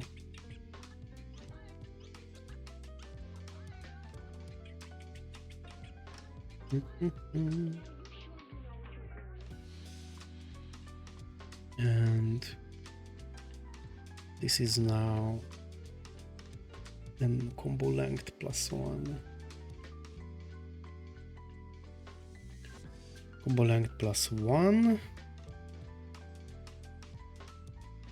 And when we are spawning, we want to spawn between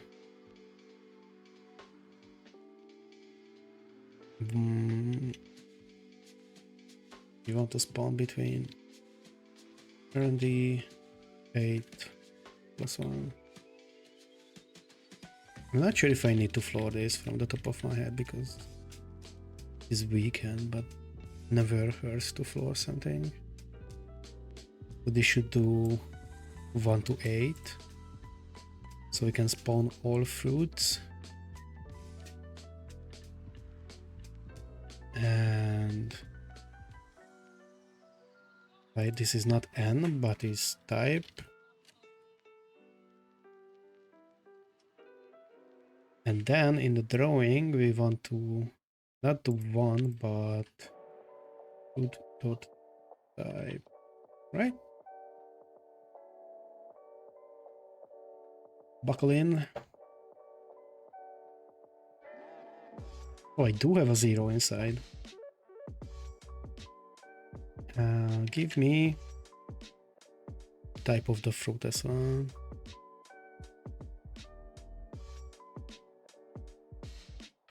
Print fruit type weight.x plus 8 fruit.y 8.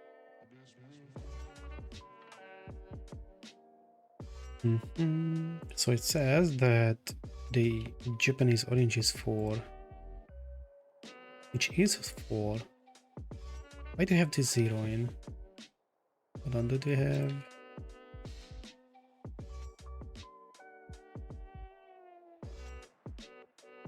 Hmm. Did I misplace the +1? No.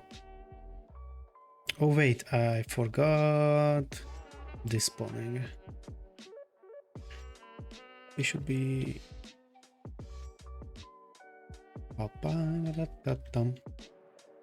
Yes. And also... Where are you? Here.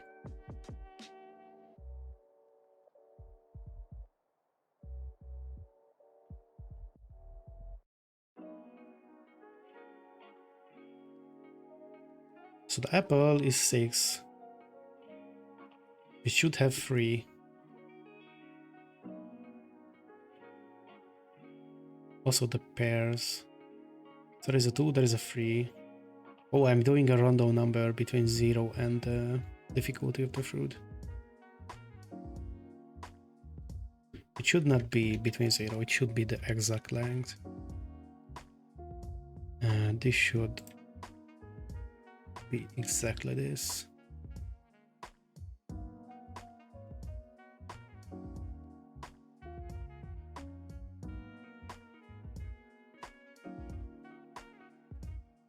Nice. It seems to be working. So the issue now is that the 1s and the 2s, so like the pairs that align with the number of combo numbers, don't really differ from each other.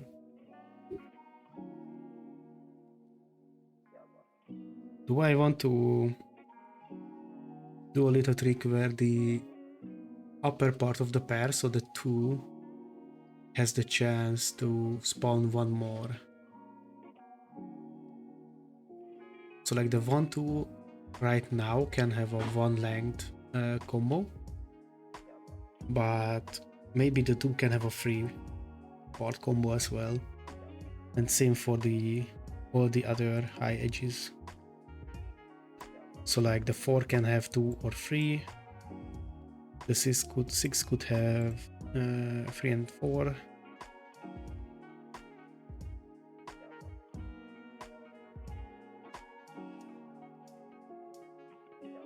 I mean, this can all come later. What I want to do, set a score that is 0 at the start. None. And I want to add score plus equals seal root dot wrong button root dot type.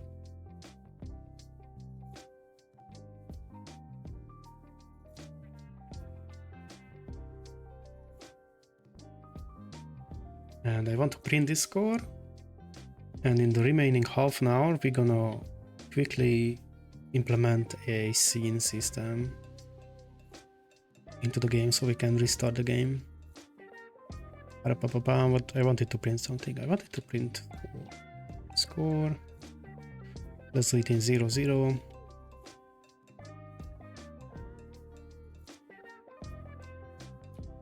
Maybe.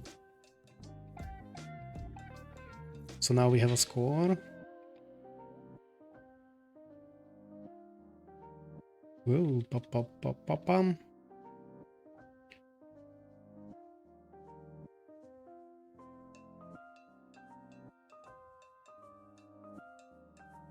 Okay, it should be working. So now let's implement a scene system, and then we're gonna call it for a day because it's getting late. Hello. Gyakoroljász erre? I forgot what I wanted to do. Oh, scene.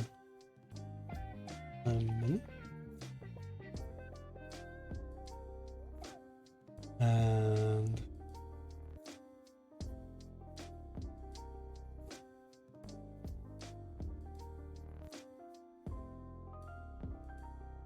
And now we want to have different functions. So how I usually do my scene management system is I have a scene variable which contains a text or a number.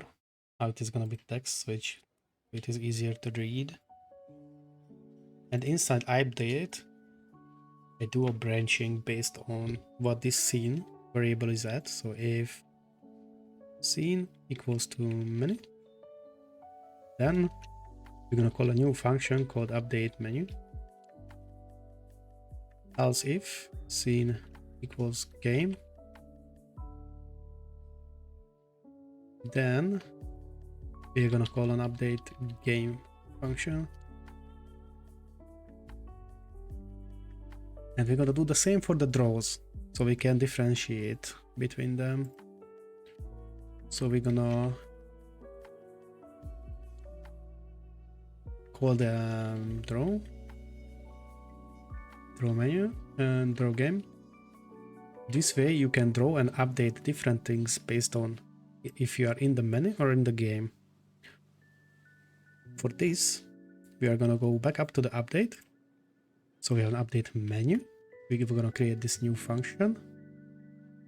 So it is going to be called function update menu, if I don't forget the space, and end. And we have a function with update game as well.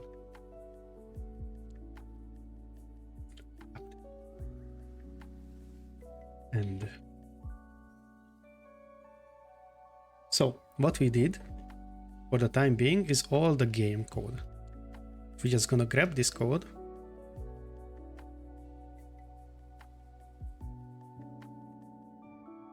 here and gonna put it inside update game. We're gonna do the same with draw. This is a little speed run of a scene management system. Draw menu and function draw game. So all the code we had is for the draw game. So we're just gonna grab all of this and drop it inside the draw game.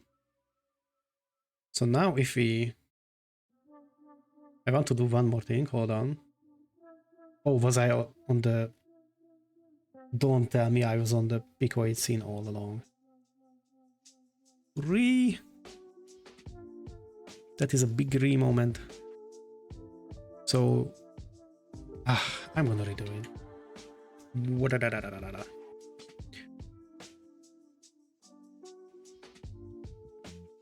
We have the time to redo this.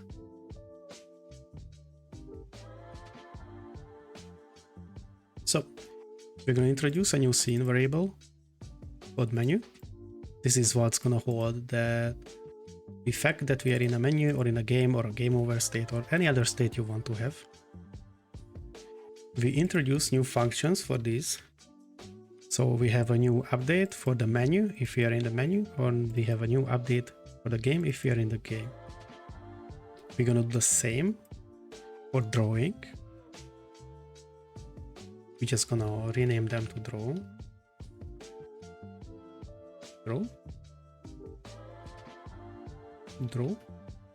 And now comes the tricky part, how to transition from a one function to this state management. What we do is create the update menu, which for the time we leave it empty. And we're gonna have an update game. What we did in the update function for the time being is all that is have to do with the game, right? This was the game code. So we're just gonna grab this out and we're gonna paste it inside the update game. Nice and easy. We're gonna do the same for the draw call. All this draw we did is for the game. So we're gonna do a function draw menu and function draw game, and we're gonna grab all this code. We're gonna cut it with Ctrl+X and we're gonna paste it with Ctrl+V. Bam. One more thing I want to do is this little thing that is called print scene 088. So if we now rerun the PICO-8 code and do this and rerun, then we are on an empty screen with the menu printed because we are in the menu scene, but we cannot go to the game. So let's add the way to do that. Also, we saw the little prompt, so we're gonna clear the screen with the menu. So now how do we transition to the new scene? Inside the update menu, because we were on the menu, we're gonna say if btmp 5 or 4, whichever button you want. I want the 5, which is the X. Then we're gonna say scene should be now equal to game. And that's all. So now if we go back to PICO-8 and reload and press X, then we are in the game scene. But we didn't see the menu on the corner and the game on the top corner. That is because I'm stupid. Because this is our main draw call. And I want it to print here. That doesn't work because both inside the draw game and the draw menu we have a CLS call that will clear the screen. So we're gonna insert this after it. So the draw call gonna go draw menu or draw game, and then after it's gonna print the little scene on the top. So now we see we are in the menu, and if you press X, we're now in the game. That is a basic scene management. So now the print is after the draw calls. So the last thing we want to do is the base of the 20-second game jam. The game should last 20 seconds. Which is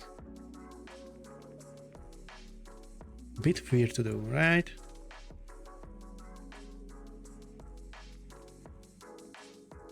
Because I'm pretty sure I did a really stupid way inside Lina, so let's call it time lapsed or time inside game. So now in the menu when we start the game, we say that the time inside the game should start at 0. And inside the update game, now we always want to have the time inside game to be... Oh no, I do need the frame system for this. Right? Can I do it with the time call? The time... The PICO-8 has this, but that, to my knowledge, always returns the time since the start of the card. So I think we do need a tick system or a frame system, whatever you want to call it. So what a frame system does is, I always call it T, which is a shorthand for tick or ticks. And this way you can have the number of frames that has happened or something.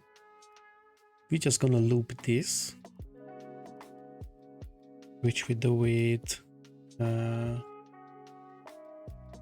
t plus equals 1.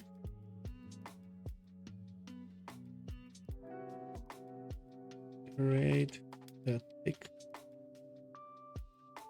variable, not iterate, is the tick. Edit T or tick, edit ticks. Nice. I'm gonna do that because I always do just the T.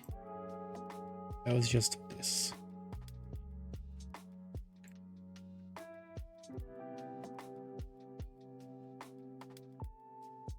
No, I did. Hold on. I'm like too tired. Let's see what I did last time. Where is fishy? Oh, I did not save it. So let's load fishy at P8. So this is my last year submission. Little fishing game. We're going to grab all the fishes you can. Deeper fishes earn more points, that's all. And let's see what I did for the timing. I have a ticks and the seconds.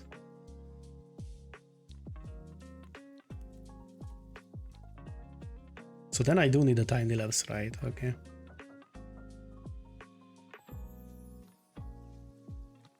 And then after every 30 tick, we increase seconds by 1. Okay, that's why I was a tad confused. This should call seconds. So this is also seconds, because we want to reset it for each game start.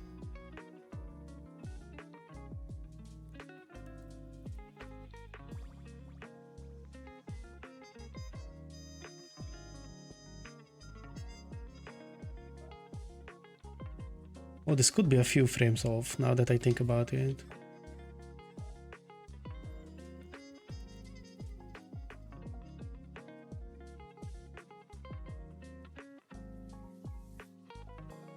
I need to be precisely on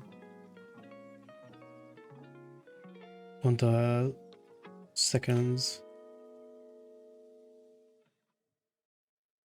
because I'm pretty sure what I did is save issue.p8.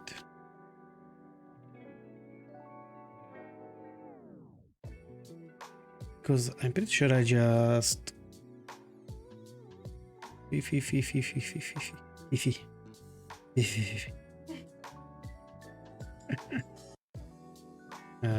seconds.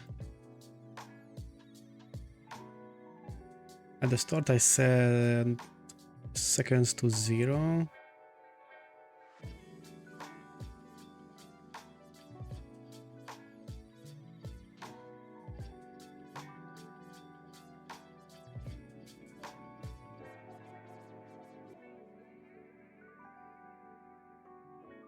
Yeah, technically this way you could almost grab almost a full second, because if you start the game at the first frame, so the first tick, then you're gonna have 29 free ticks before seconds is iterated by 1.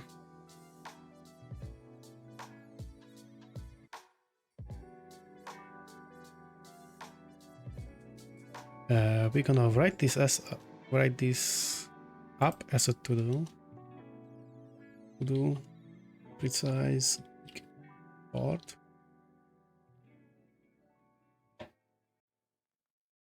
And for the time being, we're gonna do if tick is greater than 29, then we're gonna say a tick t. We're gonna say t equals 0 and seconds plus equals 1.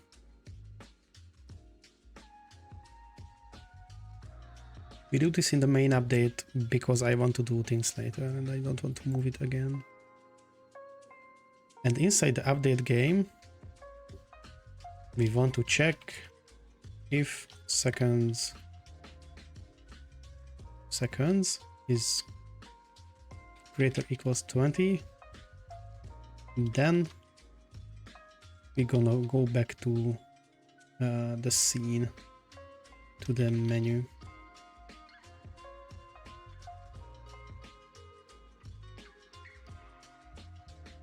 This is not precisely correct because we need to clean up. Game ends, so let's clean up. So score, not score, fruit collection should become empty.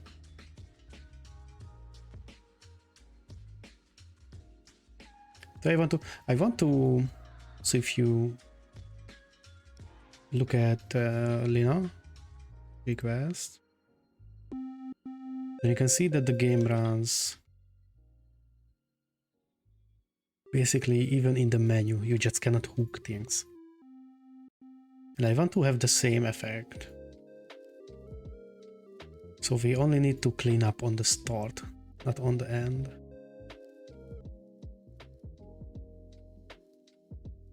Not starting soon. OBS. So, update menu. Fruit collection should be 0 or emptied out. Score should be emptied out. And player combo string should be emptied out. I don't think we have anything else to reset, right?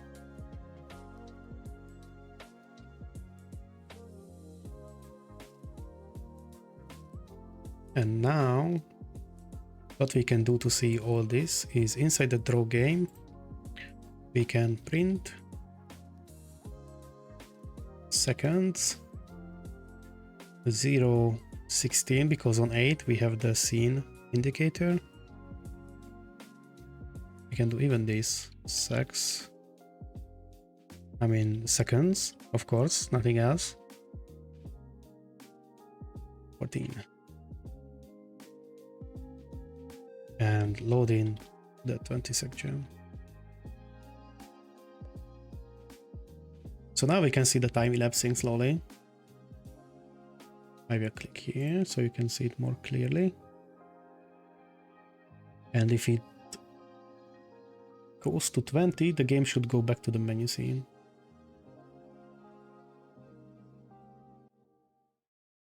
Back to the menu, and if you press X, a whole new game should start.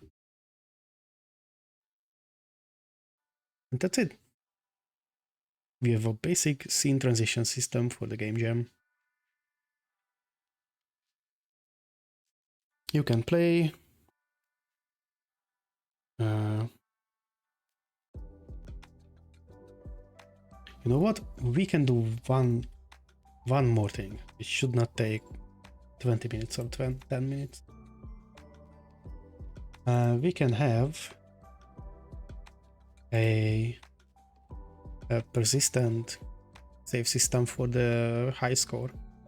So in PICO-8 you can have save data inside games. And I always forgot, but I think you call card data first. Yeah. So you can call card data with a string. This will set the name for the save file. And then you can do dget and dset to get the data out from the save file and save data into the save file.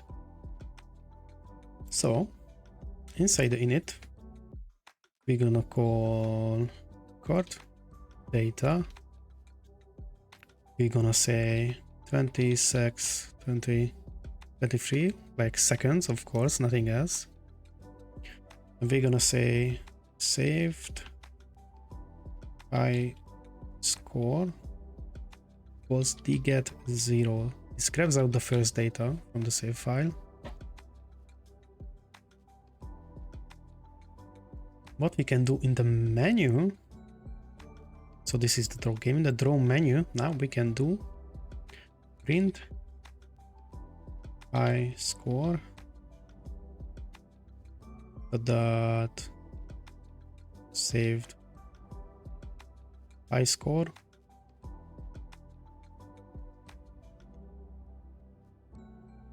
And if we end the game, oh, we want to do a nail check here.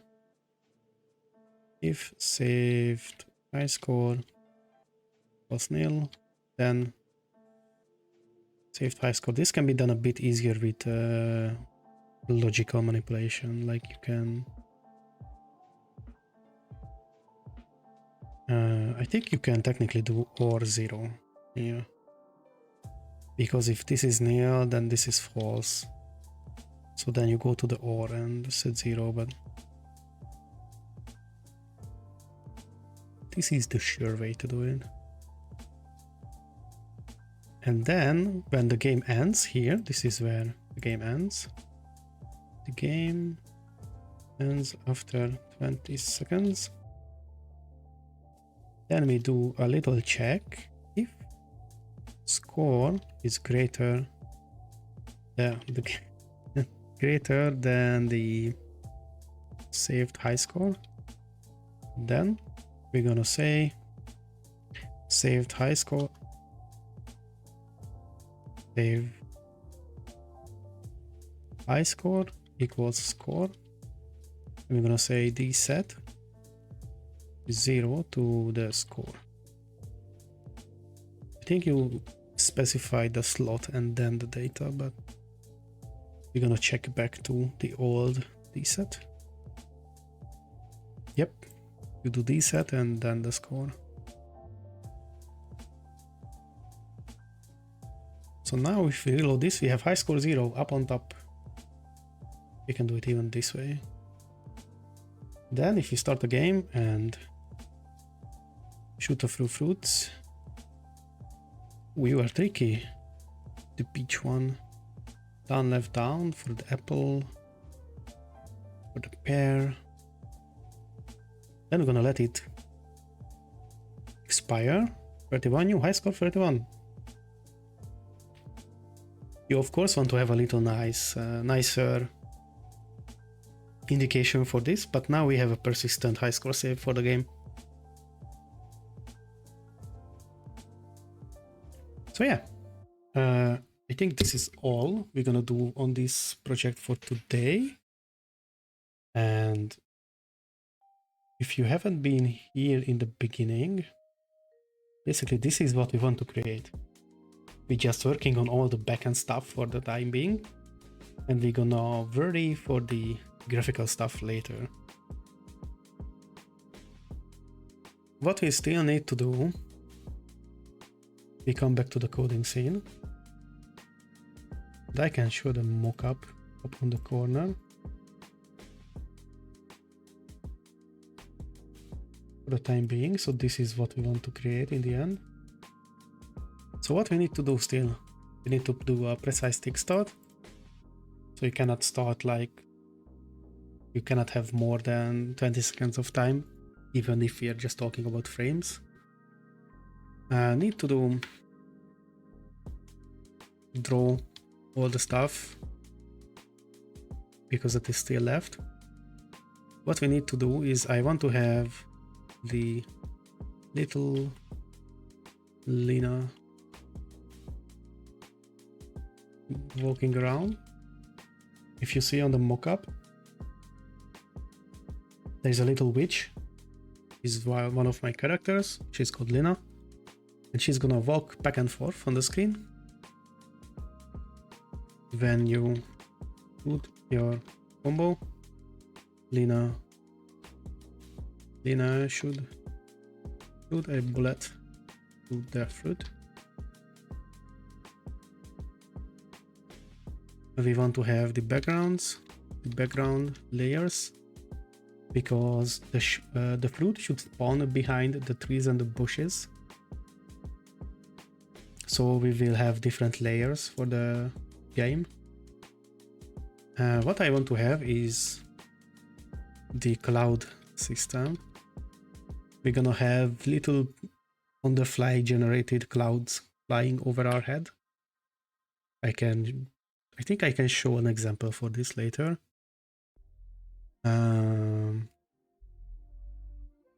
Better UI for the menu. And I think that's all. for the time being. Like, these are really broad categories, but that's how we do to those. So for the clouds, let me show you a old project of mine. Load, run. This is my little platformer project that is mainly inspired by old school platforming games and Smelly Fish Sticks game. And you can see these clouds going on top. This is what I want to have in the game, but with smaller cloud sizes. These clouds are not mine, technically. They are from, I think, Celesmare, who lent me the code back then. But I could be wrong. It was a long while ago. Do I have a...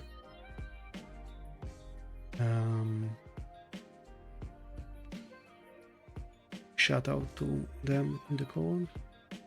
At mountain, at platform, particles, enemies, foliage, pickup, fireball, animation, create animation, let's score,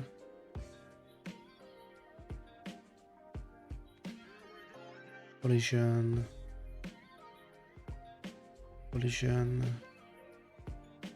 a lot of collision. I think this is, yeah, this is the player code already. So I need to find where I put this inside the code, but we want to have these nice little puffy clouds generated on the fly to go above our head. That's what I mean by the cloud system. Whee! Oh, it's night. Whee! So yeah. Load 20 sec. Run.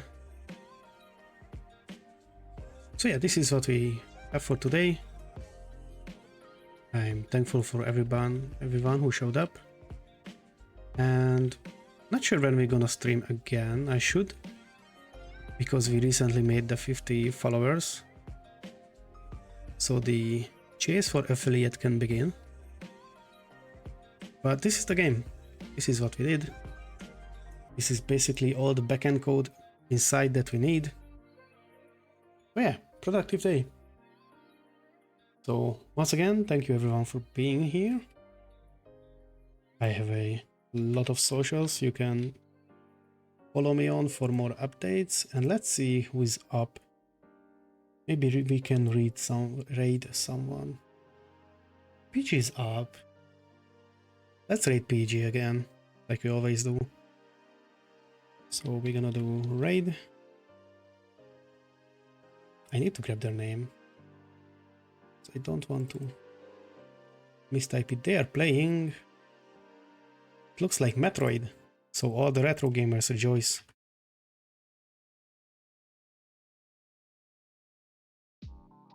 Use raid. So yeah, thank you guys for being here. Have a great weekend, and see ya.